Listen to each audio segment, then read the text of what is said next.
वाहिगुरु जी का खालसा वाहिगुरु जी की फतेह जी। मेरा नाम खालसा वाहिगुरु फतेह जी। मेरा नाम है doctor Kripal Singh and our program name is Tips for Good Life and Punjabi ਜੇ ਕਹਿੰਦੇ ਸੁਖੇਰੇ ਜੀਵਨ ਦੇ ਰਾਸ।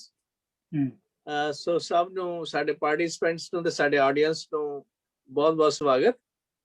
And this program is being launched in the at the courtesy of Meghraj Singh Honi and the Voice of Manavta TV. So the views expressed in this program are strictly our own, not official views of the Voice of Manavta. This is an important point to note. Secondly, कि भाई सारिਆਂ ਨੂੰ again सलाम सत श्री अकाल राम राम जो भी ਤੁਹਾਡਾ ਪਿਛੋਕੜ ਹੋਵੇ ਪ੍ਰਵਾਨ ਕਰਨਾ। Please subscribe to the program if you're not already doing it, and also any kind of help is most welcome. And any question you may have, pass on to Meghraj Singh so that we can address them into our subsequent sessions. So we're going to start. Today's our topic is what lessons can we learn from the tragedy of Nankana Sahib massacre. You know, it took place 100 years ago, February 20th, 1921. It was of course, a lot of loss of life and property and damage to Granth Sahib and to the buildings along with it. Okay. And then, of course, the Gurdwara reform movement, many other things happened. My question to you all to consider during this episode is, you know, we have tragedy of Nankana Sahib, we have tragedy of partition, we have tragedy of 1984, and now farmers' agitation going on. Many kinds of these things have taken place from time to time. I'm just grossly taking into, bringing into your focus.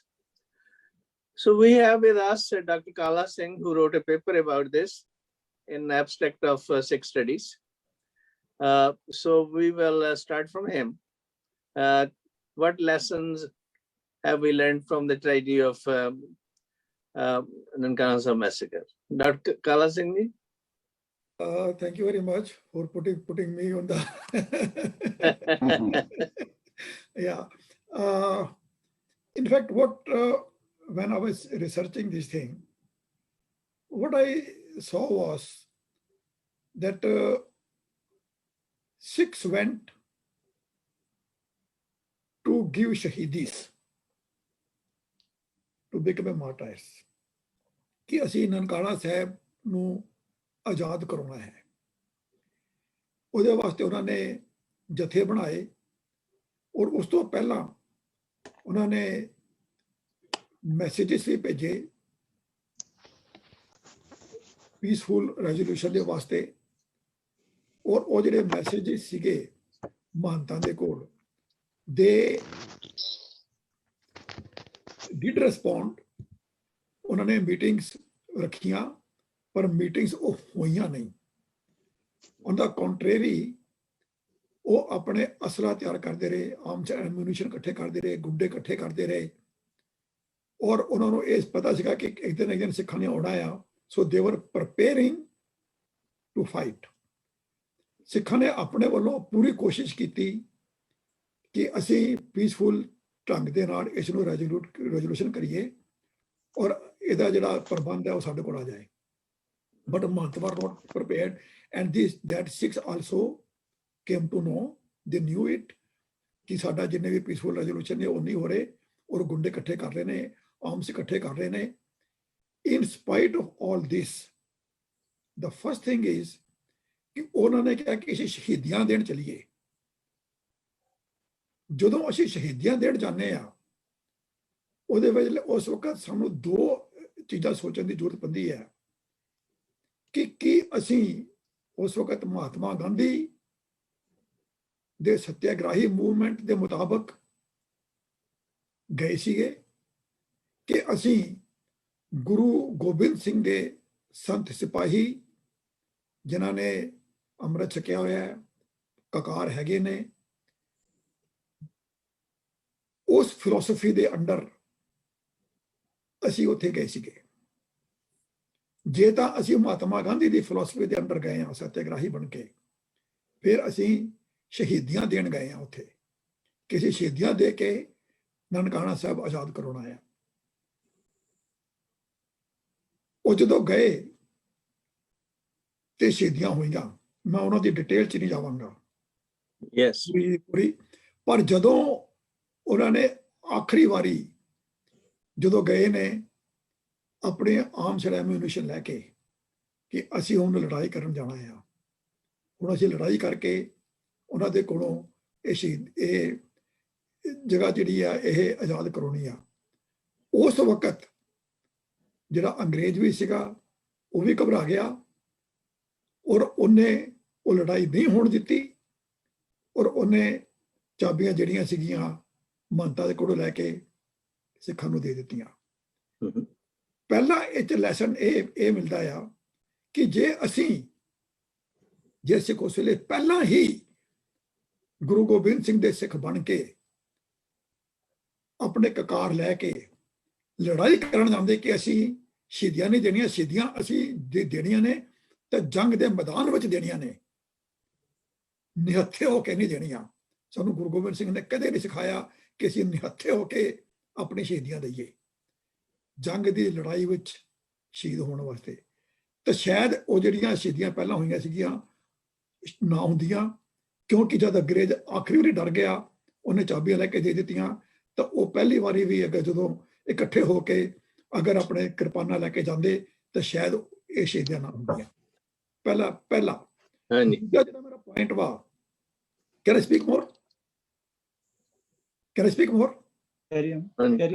ਹਾਂ, ਦੂਜਾ ਜਿਹੜਾ ਮੇਰਾ point ਵਾ ਕਿ ਉਦੋਂ ਜਿਹੜੇ ਗੁਰਦੁਆਰੇ ਸੀਗੇ ਜਿੰਨੇ ਵੀ, ਮੈਂ ਹੁਣ ਅਸਲੇ ਬਾਕੀ ਦੇ ਗੁਰਦੁਆਰੇ ਦੇ ਉੱਪਰ ਵੀ ਆ ਰਿਹਾ ਵਾਂ ਕਿ ਜਿਹੜੇ ਬਾਕੀ ਦੇ ਗੁਰਦੁਆਰੇ ਸੀਗੇ, ਕਈ ਗੁਰਦੁਆਰੇ ਐਸੇ ਨੇ ਜਿਹੜੇ ਕਿ ਅੰਗਰੇਜ਼ਾਂ ਦੇ ਟਾਈਮ ਤੇ ਬਣੇ, ਜਿਨ੍ਹਾਂ ਦੇ ਉੱਪਰ ਹਿਸਟਰੀਜ਼ ਜਿਹੜੀਆਂ ਨੇ ਉਹ ਇੱਕ ਮਨ ਘੜਤ ਹਿਸਟਰੀਆਂ ਬਣਾ ਕੇ ਉਹ ਪੱਕੇ ਗੁਰਦੁਆਰੇ ਸੈੱਟ ਕਰ ਦਿੱਤੇ ਉੱਥੇ।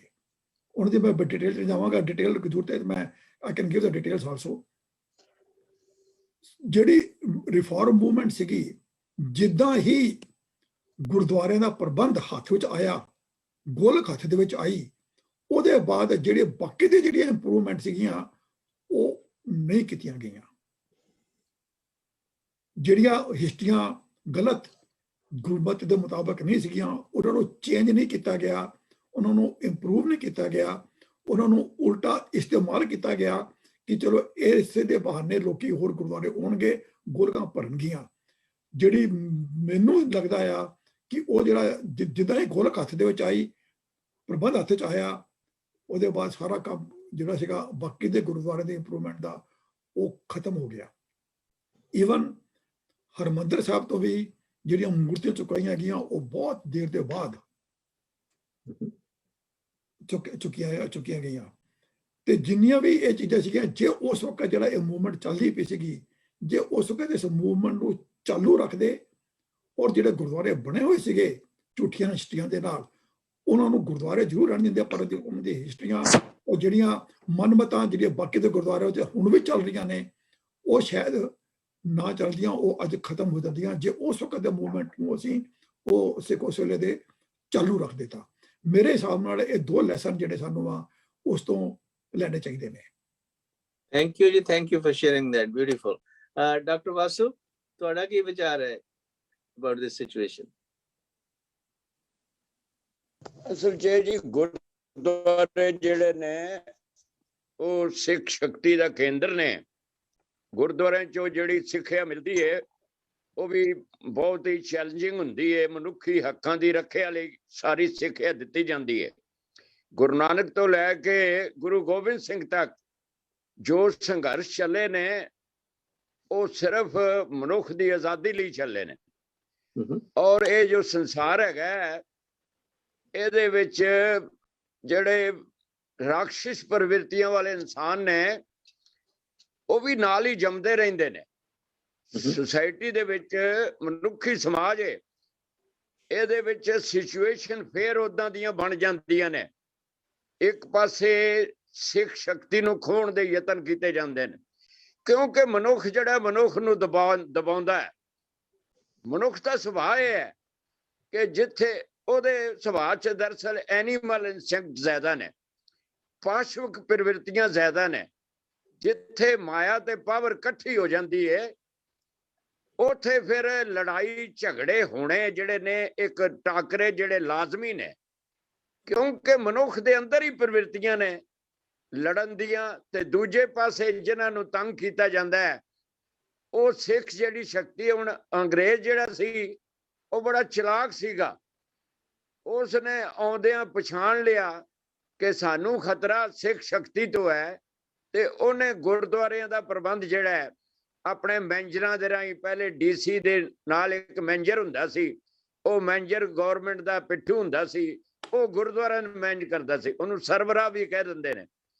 ਤੋ ਇਸ ਤਰ੍ਹਾਂ ਸਿੱਖ ਸ਼ਕਤੀ ਦੇ ਕੇਂਦਰ ਨੂੰ, ਯਾਨੀ ਜਦੋਂ ਅੰਗਰੇਜ਼ਾਂ ਨੇ ਦੇਸ਼ ਆਪਣੇ ਨੂੰ ਅਧੀਨ ਕਰ ਲਿਆ ਪੰਜਾਬ ਨੂੰ, ਫਿਰ 1849 ਤੋਂ 1860 ਤੱਕ ਅੰਗਰੇਜ਼ਾਂ ਨੇ ਸਿਰਫ ਇੱਕੋ ਕੰਮ ਕੀਤਾ ਕਿ ਗੁਰਦੁਆਰਿਆਂ ਦੇ ਵਿੱਚ ਸਿੱਖ ਸ਼ਕਤੀ ਜਿਹੜੀ ਹੈ, ਸਿੱਖ ਆਉਣੇ ਬੰਦ ਹੋ ਜਾਣ।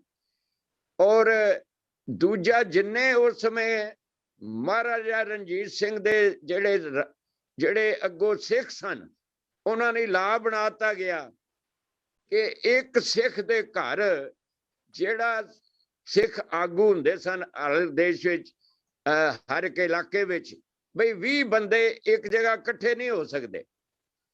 ਔਰ ਜਿੱਥੇ ਅੰਗਰੇਜ਼ ਨੂੰ ਪਤਾ ਲੱਗਦਾ 20 ਬੰਦੇ ਇਕੱਠੇ ਨੇ, ਉੱਥੇ ਉਸ ਸਰਦਾਰ ਨੂੰ ਫੜ ਕੇ, ਉਹਦੇ ਕੇਸਾਂ ਤੋਂ ਫੜ ਕੇ ਉਹਨੂੰ ਸਜ਼ਾਵਾਂ ਦਿੱਤੀਆਂ ਜਾਂਦੀਆਂ। ਅੰਗਰੇਜ਼ ਦੇ ਵਿੱਚ ਇੱਕੋ ਗੱਲ ਸੀ ਕਿ ਕਿਸੇ ਤਰੀਕੇ ਪੰਜਾਬ ਤੇ ਮੇਰਾ ਜਿਹੜਾ ਕਬਜ਼ਾ ਹੁਣ ਕਿਵੇਂ ਰਹਿ ਸਕਦਾ। ਇੱਕ ਤਾਂ ਉਹਨਾਂ ਨੇ ਜ਼ਮੀਨ ਦੀ ਵੰਡ ਕਰਤੀ, ਜਿੰਨੇ 50,000 ਫੌਜੀਆਂ ਨੇ, 50,000 ਫੌਜੀਆਂ ਨੇ ਹਥਿਆਰ ਸੁੱਟੇ ਸੀ। ਮਤਲਬ ਇਸ ਇਹ ਜਿਹੜਾ ਦੇਖੋ ਗਵਰਨਮੈਂਟ ਆਉਣੀ ਹੈ। ਡਾਕਟਰ ਵਾਸੂ, ਮੇਰਾ ਮਤਲਬ ਜੇ ਸਾਨੂੰ, ਉਹ ਤੁਹਾਡੀ ਗੱਲਬਾਤ ਠੀਕ ਹੈ, ਪਰ ਜਿਹੜਾ ਸਾਨੂੰ ਇਹ ਸਪੈਸੀਫਿਕਲੀ ਜਿਹੜਾ ਸਾਕਾ ਹੈਗਾ ਨਨਕਾਣਾ ਸਾਹਿਬ ਦਾ, ਉਹਦੇ ਤੋਂ ਕੀ ਸਬਕ ਮਿਲਦਾ ਕਿ ਸਾਨੂੰ ਸੱਤਿਆਗ੍ਰਹਿ ਹੀ ਕੰਟੀਨਿਊ ਕਰਨੇ ਚਾਹੀਦੇ ਸੀ ਜਾਂ ਸਾਨੂੰ ਸੰਤ ਸਿਪਾਹੀ ਦਾ ਮਾਰਗ ਇਖਤਿਆਰ ਕਰਨਾ ਚਾਹੀਦਾ? That's the question here. ਦੇਖੋ ਜੀ, ਦੋ ਹੀ ਮਾਰਗ ਨੇ। ਗੁਰੂ ਅਰਜਨ ਸਾਹਿਬ ਨੇ ਤੱਤੀ ਤਵੀ ਤੇ ਬੈਠ ਕੇ ਆਪਣੇ ਸਰੀਰ ਤੇ ਜਰ ਕੇ ਅਗਲੇ ਦੇ ਮਨ ਨੂੰ, ਜ਼ਾਲਮ ਦੇ ਮਨ ਨੂੰ ਢਾਲਣ ਦਾ ਯਤਨ ਕੀਤਾ ਸੀ। ਇੱਕ ਢੰਗ ਹੈ, ਉਹਨਾਂ ਕੋਲ ਹਥਿਆਰ ਕੋਈ ਨਹੀਂ ਸਨ, ਜਿਵੇਂ ਡਾਕਟਰ ਕਾਲਾ ਸਿੰਘ ਨੇ ਦੱਸਿਆ, ਉਹ ਮਰਨ ਲਈ ਆਏ ਸਨ, ਪਰ ਉਹ ਨਿਹੱਥੇ ਰਹਿ ਕੇ ਉਹਨਾਂ ਪ੍ਰਣ ਕੀਤਾ ਹੋਇਆ ਸੀ ਕਿ ਅਸੀਂ ਨਿਹੱਥੇ ਜਾਣਾ, ਅਸੀਂ ਹੱਥ ਨਹੀਂ ਚੁੱਕਣਾ। ਤੋ ਇਹ ਇੱਕ ਟ੍ਰੈਂਡ ਹੁੰਦਾ ਹੈ। ਅਕਾਲੀ ਲਹਿਰ ਜਿਹੜੀ ਸਾਰੀ ਗੁਰਦੁਆਰਾ ਸੁਧਾਰ ਲਹਿਰ ਹੈ, ਉਹ ਸਤਿਆਗ੍ਰਹਿ ਦੀ ਲਹਿਰ ਹੈ। ਇਹਦੇ ਵਿੱਚੋਂ ਫਿਰ ਅਕਾਲੀ ਲਹਿਰ ਚੋਂ ਬੱਬਰ ਅਕਾਲੀ ਲਹਿਰ ਪੈਦਾ ਹੁੰਦੀ ਹੈ। ਬੱਬਰ ਜਿਹੜੇ ਸਨ, ਉਹਨਾਂ ਨੇ ਇਹ ਫਿਲਾਸਫੀ ਦਿੱਤੀ ਬਈ ਹੁਣ ਅਸੀਂ ਮਰੀ ਜਾਣਾ, ਅਸੀਂ ਕਿੰਨਾ ਚਿਰ ਤੱਕ ਇਹਨਾਂ ਦੇ ਜ਼ੁਲਮ ਸਹਿੰਦੇ ਰਵਾਂਗੇ। ਉਹ ਫਿਰ ਜਿਹੜੀ ਬੱਬਰ ਅਕਾਲੀ ਲਹਿਰ ਹੈ, ਉਹਨਾਂ ਫਿਰ ਮੀਰੀ ਤੇ ਪੀਰੀ, ਜਿਵੇਂ ਗੁਰੂ ਹਰਗੋਬਿੰਦ ਸਾਹਿਬ ਲੜਾਈਆਂ ਹੋਈਆਂ ਸਨ, ਇਸ ਤਰ੍ਹਾਂ ਇਸ ਇੱਕ ਹਥਿਆਰ ਬੰਦ ਹੋ ਗਿਆ। ਔਰ ਤੁਹਾਨੂੰ ਪਤਾ ਵੀ ਕਿਵੇਂ ਇੱਕ ਧੰਨਾ ਸਿੰਘ ਨਾਂ ਦਾ ਬੱਬਰ ਸੀ, ਉਹ ਪਤਾ ਕਿਸੇ ਨੇ ਦੇਤਾ ਵੀ ਉਹ ਇੱਥੇ ਛੁਪਿਆ ਹੋਇਆ ਕਿਸੇ ਘਰ ਦੇ ਅੰਦਰ, ਤੇ ਉਹ ਅੰਗਰੇਜ਼ ਜਿਹੜਾ ਉਹ ਸਿਪਾਹੀਆਂ ਨੂੰ ਨਾਲ ਲੈ ਕੇ ਆ ਗਿਆ ਉਹਨੂੰ ਫੜਨ ਲਈ। ਉਹ ਧੰਨਾ ਸਿੰਘ ਦਾ ਨਾਂ ਸੀ। ਧੰਨਾ ਸਿੰਘ ਨੂੰ ਕਿਹਾ ਗਿਆ ਬਈ ਤੂੰ ਕਹਿੰਦਾ ਸੀ ਮੈਂ ਜ਼ਿੰਦਾ ਹੱਥ ਨਹੀਂ ਆਉਣਾ, ਤੇ ਅੱਜ ਤੂੰ ਦੇਖ ਲੈ ਤੈਨੂੰ ਅਸੀਂ ਪਕੜ ਲਿਆ। ਤੇ ਉਸੇ ਵੇਲੇ ਧੰਨਾ ਸਿੰਘ ਨੇ 2 ਬੰਬ ਉਹਦੇ ਬਾਹਾਂ ਦੇ ਥੱਲੇ ਲੁਕਾਏ ਹੋਏ ਸੀ, ਕੱਪੜੇ ਦੇ ਥੱਲੇ, ਉਹਨੇ 2 ਬਾਹਾਂ ਨੂੰ ਇਕੱਠਾ ਕੀਤਾ ਤੇ ਬੰਬ ਦੋਵੇਂ ਚੱਲ ਗਏ। ਧੰਨਾ ਸਿੰਘ ਵੀ ਉੱਡ ਗਿਆ ਤੇ ਉਹ ਸਾਰੇ ਸਿਪਾਹੀ ਤੇ ਜਿਹੜਾ ਉਹਨਾਂ ਦਾ ਵੱਡਾ ਇੰਸਪੈਕਟਰ ਸੀ ਉਹ ਵੀ ਉੱਡ ਗਿਆ। ਮਤਲਬ ਇਹ ਹੈ ਕਿ ਜਿਹੜੀ ਬੱਬਰ ਅਕਾਲੀ ਲਹਿਰ ਹੈ, ਇਸ ਤਰ੍ਹਾਂ ਇਹ ਲਹਿਰਾਂ ਪੈਦਾ ਹੁੰਦੀਆਂ ਰਹਿੰਦੀਆਂ ਨੇ। ਹੁਣ ਖਤਰਾ ਹੈ, ਜਿਵੇਂ ਕਿਸਾਨੀ ਐਜੀਟੇਸ਼ਨ ਲਹਿਰ, ਸੱਤਿਆਗ੍ਰਹਿ ਚੱਲ ਰਿਹਾ, ਲੋਕੀ ਸੰਤਾਂ ਵਰਗੇ ਜਿਹੜੇ ਲੋਕ ਨੇ ਉਹ ਸ਼ਹੀਦ ਹੋ ਗਏ ਨੇ, ਕਈ ਜਿਹੜੇ ਖੁਦਕਸ਼ੀਆਂ ਕਰ ਗਏ ਨੇ। ਤੇ ਇਹ ਲਹਿਰ 'ਚ ਖਤਰਾ ਇਹ ਹੈ ਕਿ ਦੂਜੇ ਪਾਸੇ ਕਿਤੇ ਗੱਲ ਚੱਲ ਨਾ ਪਵੇ ਤੇ ਉਹਦੇ ਜਿਹੜੇ ਅਸਾਰ ਨੇ ਉਹ ਨਜ਼ਰ ਆਉਣ ਲੱਗ ਪਏ ਨੇ। ਇਸ ਕਰਕੇ ਇਹ ਜਿਹੜੀ ਕੁਦਰਤੀ ਇਹ ਟਕਰਾਅ ਸਿਚੁਏਸ਼ਨ ਫਿਰ ਉਦਾਂ ਦੀਆਂ ਬਣ ਜਾਂਦੀਆਂ ਨੇ। ਨਾ ਕੋਈ ਹਾਕਮ ਸਿੱਖਿਆ ਲੈਂਦੇ ਨੇ, कहते ने हिस्टरी makes us wise। बई इतिहास सानू सियाणा बनाउंदा है, किसी ने कहा, पर सियाणा तां बनाउंदा है जे उसनूं अंदरों बाहर हो के हाकम जमातां मन्नण। पर माया दा जिहड़ा अपना प्रभाव पैंदा है, माया जिहड़ी है बंदे नूं अन्ना कर दिंदी है। माया धारी हथ अन्ना बोला। देखो जिथे माया इकट्ठी होनी है, पावर इकट्ठी होनी है। हाँ जी, हाँ जी, थैंक यू डॉक्टर वासु, बहुत मेहरबानी। Welcome back to you. भाई सुचा सिंह जी, तुसी अपने विचार दसो इस बाबत, साके संबंधी। जी मैं ना जी सोच रहा सीगा कि साके तो साके दी बजाय जे मैं टाइम तो शुरू करा गल, थोड़ा टाइम करूंगा। देखो ਇਹਦੇ ਵਿੱਚੋਂ ਜੋ ਅਸੀਂ ਸੁਣਿਆ, ਪੜ੍ਹ ਵੀ ਲਿਆ ਸੀਗਾ ਮੈਂ ਆਰਟੀਕਲ ਵੈਸੇ, ਤੇ ਡਾਕਟਰ ਕਾਲਾ ਸਿੰਘ ਹੋਰਾਂ ਨੇ ਵੀ ਦੱਸਿਆ। ਵੈਸੇ ਦੇਖੋ ਤੁਸੀਂ ਕਿ ਜੀ 1978 ਦੇ ਵਿੱਚ ਸਭ ਤੋਂ ਪਹਿਲਾਂ ਨਿਰੰਕਾਰੀ ਤੇ ਦਮਦਮੀ ਟਕਸਾਲ ਦਾ ਟਕਰਾਅ ਹੋਇਆ ਸੀ ਅੰਮ੍ਰਿਤਸਰ ਦੇ ਵਿੱਚ। ਔਰ ਸਿਚੁਏਸ਼ਨ ਤੁਸੀਂ ਦੇਖੋ ਐਗਜ਼ੈਕਟਲੀ ਸਿਮਿਲਰ ਇੱਥੇ ਸੀ। ਇਹਨਾਂ ਨੇ ਵੀ ਆਪਣੇ ਆਪ ਦੇ ਵਿੱਚ ਹੀ ਫੈਸਲਾ ਕੀਤਾ ਕਿ ਨਿਰੰਕਾਰੀ ਗੁਰੂ ਗ੍ਰੰਥ ਸਾਹਿਬ ਜੀ ਤੇ ਚਿੱਕੜ ਸੁੱਟ ਰਿਹਾ, ਉਹਦੇ ਬਾਬਤ ਗਲਤ ਬੋਲ ਰਿਹਾ, ਤੇ ਉਹਨੂੰ ਜਾ ਕੇ ਰੋਕੀਏ, ਸਮਝਾਈਏ। ਹੁਣ ਤੱਕ ਸ਼ਬਦ ਇਹ ਵਰਤੇ ਜਾਂਦੇ ਕਿ ਉਹ ਤੇ ਸ਼ਾਂਤਮਈ ਉਹਨੂੰ ਸਮਝਾਉਣ ਗਏ ਸੀ। ਹੁਣ ਜੇ ਪਹਿਲੀ ਨੰਬਰ ਇੱਕ ਤੇ ਹੈ ਕਿ ਗੱਲ ਇਹ ਹੈ ਜੀ ਕਿ ਸ਼ਾਂਤਮਈ ਸਮਝਾਉਣ ਗਏ ਸੀਗੇ।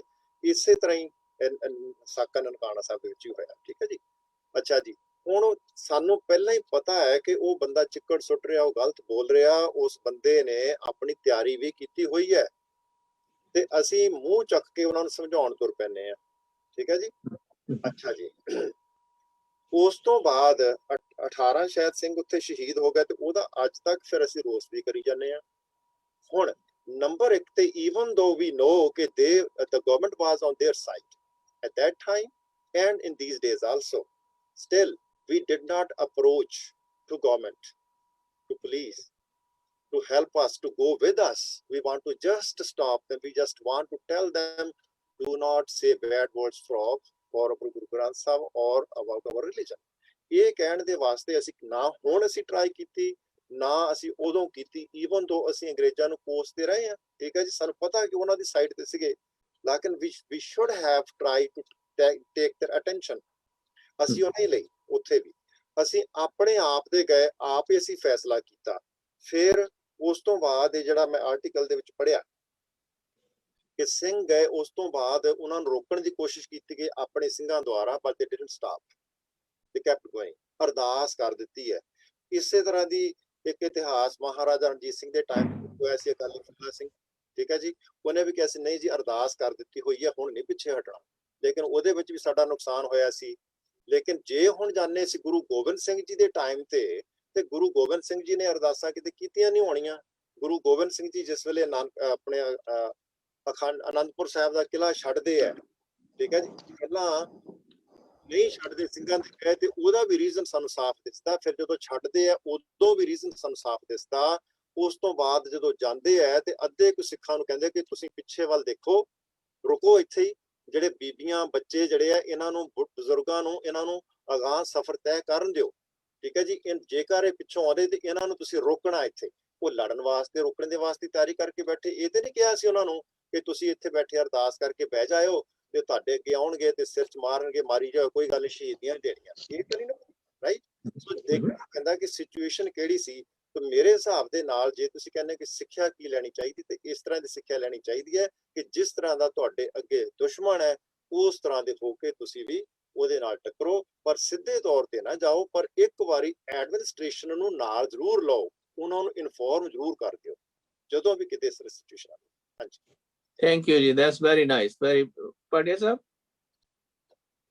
ਹਾਂਜੀ, ਮੈਂ ਭਾਈ ਸਾਹਿਬ ਜੀ ਨਾਲ ਬਹੁਤ ਸਹਿਮਤ ਹਾਂ। ਔਰ ਮੈਂ ਇਹੀ ਗੱਲ ਸੋਚ ਰਿਹਾ ਸੀਗਾ ਕਿ ਸਾਡੀ ਕੌਮ ਦੇ ਅੰਦਰ ਜੋਸ਼ ਹੈ, ਇਮੋਸ਼ਨਲਿਜ਼ਮ ਬਹੁਤ ਜ਼ਿਆਦਾ ਹੈ, ਲੇਕਿਨ ਲੌਜੀਕਲ ਥਿੰਕਿੰਗ ਕਈ ਵਾਰੀ ਨਹੀਂ ਹੁੰਦੀ, ਘੱਟ ਹੁੰਦੀ ਹੈ।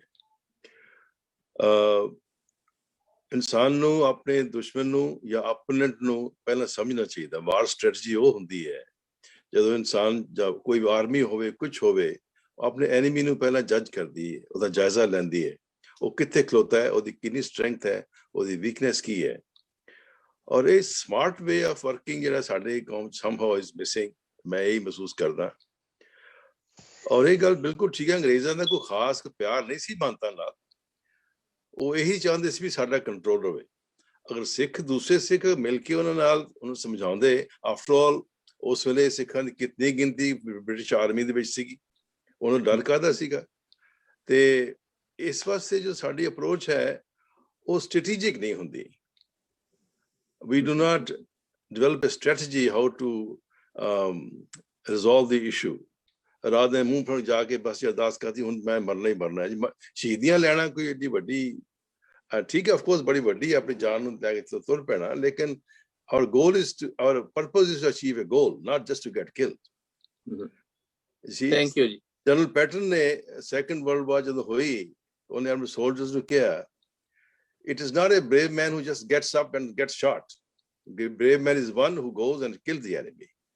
So that should be our objective, and we should have strategic planning to how to tackle the situation. This is what I mean.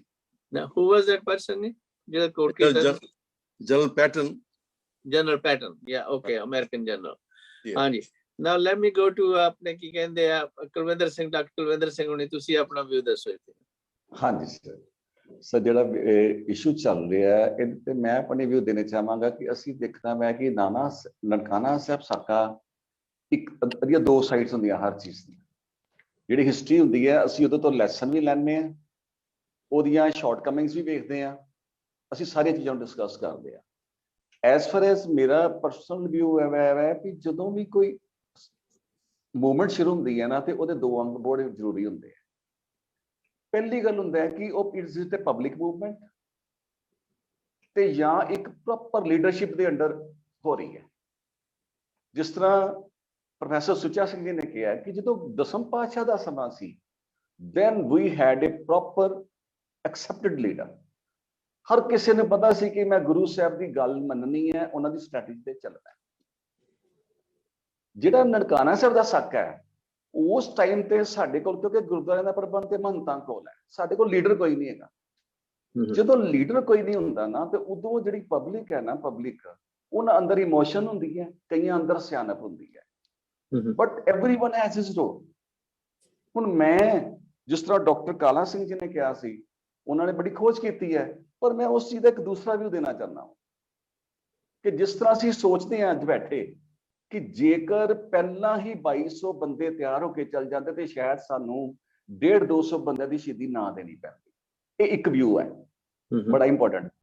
ਪਰ ਮੈਂ ਦੂਜਾ ਵਿਊ ਲੈਣਾ ਚਾਹੁੰਦਾ, ਹੋ ਸਕਦਾ ਹੈ ਜੇਕਰ ਪਹਿਲਾਂ 150-200 ਬੰਦਾ ਜਾ ਕੇ ਸ਼ਾਂਤਮਈ ਸ਼ਹੀਦੀ ਨਾ ਦਿੰਦਾ ਤੇ ਬਾਅਦ ਦੇ ਵਿੱਚ ਇਸ ਤੋਂ ਵੀ ਜ਼ਿਆਦਾ ਵੱਡਾ ਇਨਸੀਡੈਂਸ ਹੋ ਜਾਂਦਾ। That too is possible. ਉਹਦਾ ਮੈਂ ਰੀਜ਼ਨ ਦੱਸਦਾ। ਅਸੀਂ ਦੂਜੇ ਪੱਖ ਤੋਂ ਦੇਖੀਏ ਕਿ ਇੱਕ ਥਾਂ ਤੇ ਕੁਝ ਸ਼ਸਤਰਬੱਧ ਬੰਦੇ ਪੂਰੇ ਮੋਰਚੇ ਬਣਾ ਕੇ ਬੈਠੇ ਨੇ।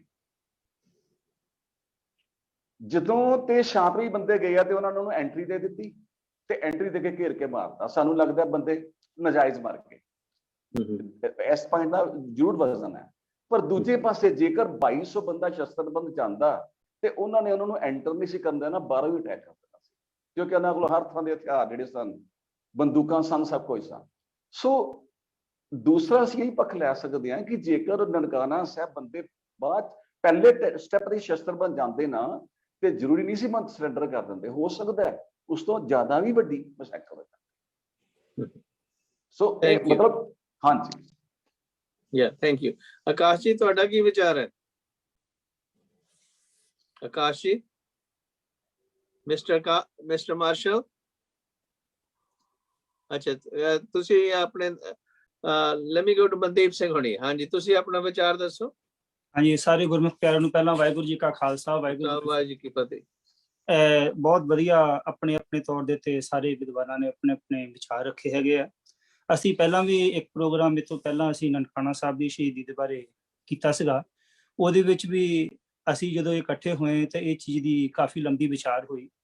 ਪਹਿਲੀ ਗੱਲ ਤਾਂ ਇਹ ਹੈ ਵੀ ਜਿਹੜਾ ਗੁਰਦੁਆਰੇ ਜਿਹੜੀ ਸੁਧਾਰ ਲਹਿਰ ਹੈ ਨਾ, ਸੰਘਰਸ਼ ਦੇ ਹਮੇਸ਼ਾ ਜਿਹੜੇ ਹੈਗੇ, ਜਦੋਂ ਸੰਘਰਸ਼ ਨੂੰ ਕੋਈ ਸਪੀਡ ਦੇਣੀ ਹੁੰਦੀ ਹੈ ਨਾ, ਉਹਦੇ ਵਾਸਤੇ ਹਮੇਸ਼ਾ ਕੁਰਬਾਨੀਆਂ ਦੀ ਜ਼ਰੂਰਤ ਹੁੰਦੀ ਹੈ। ਨਨਕਾਣਾ ਸਾਹਿਬ ਦੇ ਵਿੱਚ ਜਿਹੜੇ ਸ਼ਹੀਦ ਸਿੰਘਾਂ ਨੇ ਕੁਰਬਾਨੀਆਂ ਦਿੱਤੀਆਂ, ਉਹਦੇ ਨਾਲ ਗੁਰਦੁਆਰਾ ਸੁਧਾਰ ਜਿਹੜੀ ਲਹਿਰ ਉਹਦੇ ਵਿੱਚ ਇੱਕ ਸਪੀਡ ਆਈ ਉਹਦੇ ਨਾਲ, ਕਿਉਂਕਿ ਸ਼ੁਰੂ ਤੋਂ ਹੀ ਜਿਹੜਾ ਇਤਿਹਾਸ ਜਦੋਂ ਅਸੀਂ ਵਾਚੀਏ, ਪੰਚਮ ਪਾਤਸ਼ਾਹ ਦੀ ਸ਼ਹੀਦੀ ਹੁੰਦੀ ਹੈ ਤੇ ਸਿੱਖ ਇਤਿਹਾਸ ਦੇ ਵਿੱਚ ਇੱਕ ਨਵਾਂ ਮੋੜ ਆਉਂਦਾ। 6ਵੇਂ ਪਾਤਸ਼ਾਹ ਤੱਕ ਜਦੋਂ ਗੱਲ ਪਹੁੰਚਦੀ ਹੈ, ਫਿਰ 9ਵੇਂ ਪਾਤਸ਼ਾਹ ਦੀ ਸ਼ਹੀਦੀ ਆਉਂਦੀ ਹੈ, ਕੁਰਬਾਨੀ ਆਉਂਦੀ ਹੈ, ਤੇ ਉਹਦੇ ਬਾਅਦ ਇੱਕ ਇਤਿਹਾਸ ਦਾ ਹੋਰ ਇੱਕ ਪਲਟਾ ਵੱਜਦਾ। ਜਦੋਂ ਜਦੋਂ ਵੀ ਕੌਮ ਦੇ ਵਿੱਚ ਕੁਰਬਾਨੀਆਂ, ਸ਼ਹੀਦੀਆਂ, ਚਾਹੇ ਉਹ ਆਪਣੇ ਵੱਲੋਂ ਕੀਤੀਆਂ ਗਈਆਂ ਹੋਣ ਜਾਂ ਜ਼ਾਲਮ ਸਰਕਾਰ ਨੇ, ਕਿਉਂਕਿ ਹਮੇਸ਼ਾ ਜ਼ਾਲਮ ਸਰਕਾਰ ਕੋਈ ਨਾ ਕੋਈ ਹੱਥ ਕੰਡਾ ਵਰਤਦੀ ਹੈ। ਹੁਣ ਅਸੀਂ ਇਹ ਦਿੱਲੀ ਦਾ ਵੀ ਕੰਟਰਾਸਟ ਕਰਕੇ ਦੇਖ ਲਈਏ ਕਿ ਪਹਿਲਾਂ ਉਹਨਾਂ ਨੇ ਲਾਲ ਕਿਲੇ ਵੱਲ ਨੂੰ ਇੰਟਰੈਂਸ ਦੇਣ ਦੀ ਕੋਸ਼ਿਸ਼ ਕੀਤੀ, ਸਾਰਿਆਂ ਦੀਆਂ ਖੋਲ ਦਿੱਤੀਆਂ ਐਂਟਰੀਆਂ ਵਗੈਰਾ, ਤੇ ਜਦੋਂ ਵਾਪਸ ਮੁੜਨ ਲੱਗੇ ਤਾਂ ਉਹਨਾਂ ਦੇ ਬੈਰੀਕੇਡ ਲਗਾ ਦਿੱਤੇ। ਏਦਾਂ ਹੀ ਨਨਕਾਣਾ ਸਾਹਿਬ ਦੇ ਵਾਸਤੇ ਪਹਿਲਾਂ ਉਹਨਾਂ ਨੂੰ ਜਦੋਂ ਐਂਟਰੀ ਦੇ ਦਿੱਤੀ ਤੇ ਬਾਅਦ ਦੇ ਵਿੱਚ ਜਿਹੜਾ ਹੈ ਉਹਨਾਂ ਨੇ ਸਾਰੇ ਦੁਆਰ ਬੰਦ ਕਰਕੇ, ਕਿਉਂਕਿ ਉਹਨਾਂ ਦੀ ਜਿਹੜੀ ਨੀਤ ਜਿਹੜੀ ਸੀ, ਜਿੱਦਾਂ ਸਰਕਾਰ ਦੀ ਅੱਜ ਦੀ ਜਿਹੜੀ ਨੀਤ ਹੈ, ਇਹ ਜਿਹੜੀ ਹੈਗੀ ਆ ਸਹੀ ਨਹੀਂ ਸੀ। ਇਸੇ ਤਰ੍ਹਾਂ ਹੀ ਜਿਹੜਾ ਮਹੰਤ ਸੀ, ਉਹਦੀ ਨੀਤ ਪਹਿਲਾਂ ਤੋਂ ਹੀ ਖਰਾਬ ਸੀ। ਉਹ ਇੱਕ ਦਹਿਸ਼ਤ ਦੇ ਮਾਹੌਲ ਦੇ ਵਿੱਚ ਪਾ ਕੇ ਸਿੱਖਾਂ ਦੀ ਮੂਵਮੈਂਟ ਨੂੰ ਖਤਮ ਕਰਨਾ ਚਾਹੁੰਦਾ ਸੀ। ਉਹ ਕਹਿੰਦਾ ਸੀ ਵੀ ਜੇ ਮੈਂ 200 ਬੰਦਾ ਇਸ ਤਰੀਕੇ ਦੇ ਨਾਲ ਮਾਰੂੰਗਾ, ਕਿਉਂਕਿ ਉਹਦੇ ਵਿੱਚ ਗੱਲ ਆਉਂਦੀ ਹੈ ਵੀ ਕਹਿੰਦੇ ਵੀ ਜਦੋਂ ਉਹਦੇ ਤੋਂ ਸ਼ਹੀਦੀਆਂ ਤੋਂ ਬਾਅਦ ਵੀ ਜਦੋਂ ਉੱਥੇ ਦੇਖਣ ਗਏ ਤੇ ਉਹਨੇ ਇੰਨੀ ਬੁਰੀ ਤਰੀਕੇ ਦੇ ਨਾਲ ਮਾਰ ਕੱਟ ਕੀਤੀ ਸੀ ਕਿ ਸਿੱਖਾਂ ਦੇ ਜਿਹੜੇ ਮਾਸ ਦੇ ਜਿਹੜੇ ਲੋਥੜੇ ਆ ਨਾ, ਉਹ ਜ਼ਮੀਨ ਦੇ ਵਿੱਚੋਂ ਨਿਕਲੇ। ਉਹਨ ਇੰਨੀ ਬੁਰੀ ਤਰੀਕੇ ਦੇ ਨਾਲ, ਕਹਿਣ ਦਾ ਮਤਲਬ ਵੀ ਉਹਨ ਇੱਕ ਤਰ੍ਹਾਂ ਦਾ ਹੌਸਲਾ ਢਾਉਣਾ ਚਾਹਿਆ ਸੀਗਾ ਵੀ ਇਹਨਾਂ ਦਾ ਹੌਸਲਾ ਢੱਟ ਜਾਊਗਾ ਤੇ ਇਹ ਤੋਂ ਬਾਅਦ ਵਿੱਚ ਇਹ ਜਿਹੜੇ ਬੰਦੇ ਆ ਡਰ ਕੇ ਪਿੱਛੇ ਹਟ ਜਾਣਗੇ, ਫਿਰ ਸਾਡੇ ਤੋਂ ਕੋਈ ਛਡਾ ਨਹੀਂ ਸਕੂਗਾ। ਉਹਦੇ ਮਨ ਦੀ ਗੱਲ ਇਹ ਸੀ। ਮਗਰ ਇਹ ਜਿਹੜੀ ਗੱਲ ਹੈ, ਇਹਦੇ ਕੁਰਬਾਨੀ ਜਿਹੜੀ ਹੈਗੀ, ਕਿਉਂਕਿ ਸਿੱਖ ਕੌਮ ਦੇ ਜਦੋਂ ਕੁਰਬਾਨੀ ਹੁੰਦੀ ਹੈ ਤੇ ਕੋਈ ਵੀ ਸੰਘਰਸ਼ ਜਿਹੜਾ ਉਹ ਹੋਰ ਤਾਕਤਵਰ ਹੋ ਜਾਂਦਾ ਹਮੇਸ਼ਾ ਹੀ। ਤੇ ਇਹਦੇ ਵਿੱਚ ਵੀ ਇਹ ਚੀਜ਼ ਹੋਈ ਕਿ ਜਦੋਂ ਨਨਕਾਣਾ ਸਾਹਿਬ ਦਾ ਸ਼ਹੀਦੀ ਸਾਕਾ ਹੁੰਦਾ ਹੈ ਤੇ ਉਸ ਤੋਂ ਬਾਅਦ ਵੀ ਬਾਕੀ ਗੁਰਦੁਆਰਾ ਸਾਹਿਬਾਂ ਦੇ ਜਿਹੜੇ ਆਪਣੇ ਮੋਰਚੇ ਜਿਹੜੇ ਲੱਗੇ ਹੈਗੇ ਆ, ਉਹਦੇ ਵਿੱਚ ਜਿਹੜੀ ਹੈ ਗਵਰਨਮੈਂਟ ਨੂੰ ਉਹ ਵੀ ਗੁਰਦੁਆਰਾ ਸਾਹਿਬ ਦੇ ਨਾਲ ਹੀ ਸਿੱਖ ਕੌਮ ਦੇ ਹੱਥ ਵਿੱਚ ਪ੍ਰਬੰਧ ਦੇਣਾ ਪਿਆ। ਉਹ ਪ੍ਰਬੰਧ ਜਦੋਂ ਹੋਇਆ ਗੁਰਦੁਆਰਿਆਂ ਦਾ, ਜਿਹੜੀ ਮੂਵਮੈਂਟ ਚੱਲਦੀ ਰਹਿੰਦੀ ਹੈ, ਉਹਦੇ ਵਿੱਚ ਕਿੰਨੀਆਂ ਸ਼ਹੀਦੀਆਂ ਹੋਈਆਂ, ਕਿੰਨਾ ਨੁਕਸਾਨ ਹੋਇਆ। ਹਾਂਜੀ, ਤੇ ਉਹ ਵਾਜਿਬ ਸੀਗਾ ਇੰਨਾ ਨੁਕਸਾਨ ਕਰਾਉਣਾ ਸਾਡਾ, ਜਦੋਂ ਕਿ ਸਾਡੇ ਜੇ ਕਹਿਣ ਦਾ ਮਤਲਬ ਜਸਟ ਅ ਮਿੰਟ, ਜਿਵੇਂ ਕਿ ਹੁਣ ਸਾਡੇ ਸਟੋਰੀਜ਼ ਆਉਂਦੀਆਂ ਨੇ, ਬੋਤਾ ਸਿੰਘ ਤੇ ਗਰਜਾ ਸਿੰਘ ਜੀ, ਸਾਡੇ ਕੋਲ ਸਟੋਰੀਜ਼ ਆਉਂਦੀਆਂ ਨੇ ਕਿ ਗੁਰੀਲਾ ਵਾਰਫੇਅਰ ਕਰਦੇ ਸੀਗੇ, ਜਦੋਂ ਅਬਦਾਲੀ ਵਗੈਰਾ ਆਗੇ ਬੰਦੇ ਆਉਂਦੇ ਸੀਗੇ, ਤਾਂ ਕਿ ਅਸੀਂ ਆਪਣਾ ਆਪ ਜਿਹੜਾ ਵਜੂਦ ਉਹਨੂੰ ਕਾਇਮ ਰੱਖੀਏ ਤੇ ਉਹਦੇ ਨਾਲ ਉਹਨਾਂ ਨੂੰ ਇਹ ਨਾ ਹੋਵੇ ਕਿ ਵੀ ਅਸੀਂ ਹੱਥਾਂ ਚੂੜੀਆਂ ਪਾਈਆਂ ਹੋਈਆਂ, ਇਹੋ ਜਿਹਾ ਸਾਡਾ ਨਾ ਪ੍ਰੈਸ਼ਰ ਬਣੇ ਉਹਨਾਂ ਦੇ ਲਈ। ਸੋ ਉਸ ਪੁਆਇੰਟ ਆਫ ਵਿਊ ਤੋਂ ਤੁਸੀਂ ਆਕਾਸ਼ ਜੀ, ਤੁਸੀਂ ਕੋਈ ਗੱਲਬਾਤ ਕਰਨੀ ਚਾਹੁੰਦੇ ਆ ਇੱਥੇ?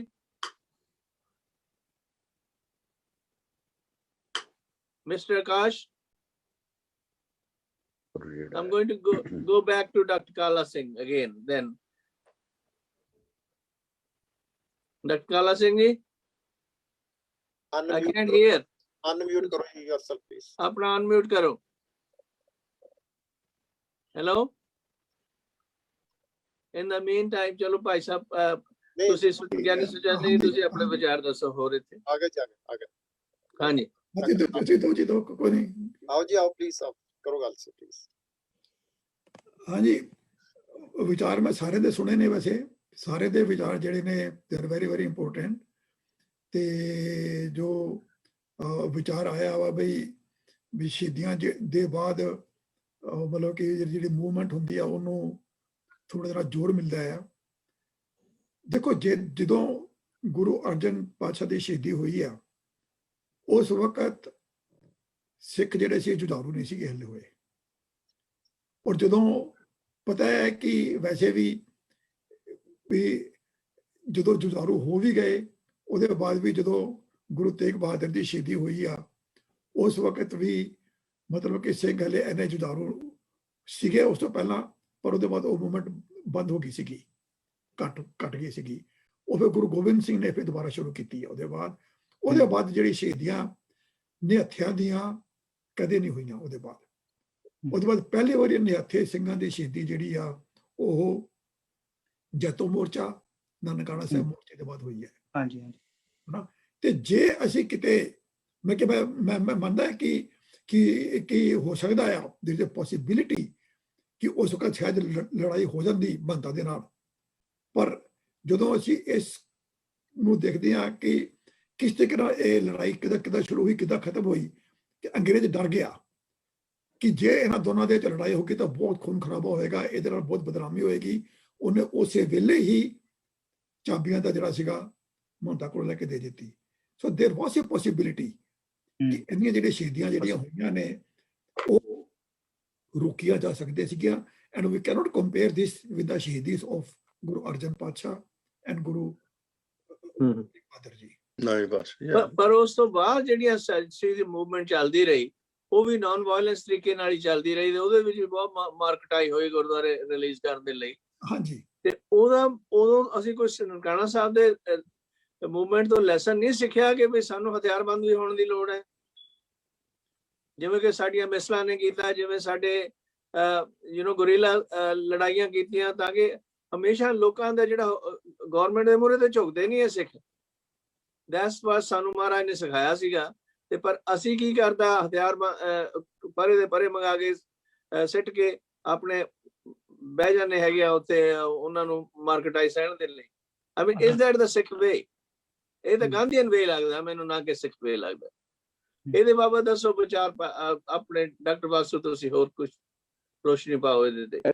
ਜੀ ਜਿਹੜੀ ਆਪਣਾ ਜ਼ੁਲਮ ਹੋਏ ਸੀ ਗੁਰੂ ਕੇ ਬਾਗ ਦੇ ਮੋਰਚੇ ਸਮੇਂ, ਜਾਂ ਇਹ ਨਨਕਾਣਾ ਸਾਹਿਬ ਦਾ ਸਾਕਾ ਹੋਇਆ, ਇਹਨਾਂ ਜ਼ੁਲਮਾਂ ਦੇ ਅਗੇਂਸਟ ਇੰਨੀ ਤਕੜੀ ਲਹਿਰ ਪੈਦਾ ਹੋਈ ਹੈ ਦੁਆਬੇ 'ਚ, ਜਿਹਨੂੰ ਆਪਾਂ ਬੱਬਰ ਅਕਾਲੀ ਲਹਿਰ ਕਹਿੰਦੇ ਆ। ਇਹ 20ਵੀਂ ਸਦੀ ਦੇ ਦੂਜੇ ਦਹਾਕੇ ਜਿਹੜੇ ਅਕਾਲੀ ਲਹਿਰ ਦੌਰਾਨ ਅਕਾਲੀਆਂ ਦੇ ਜਿਹੜੇ ਜ਼ੁਲਮ ਢਾਏ ਗਏ ਨੇ ਉਹਦੇ ਪ੍ਰਤੀਕਰਮ ਵਜੋਂ ਇਹ ਲਹਿਰ ਪੈਦਾ ਹੋਈ ਸੀ। ਉਹ ਇਸ ਲਹਿਰ ਦੇ ਮੋਢੀ ਕੌਣ ਸਨ?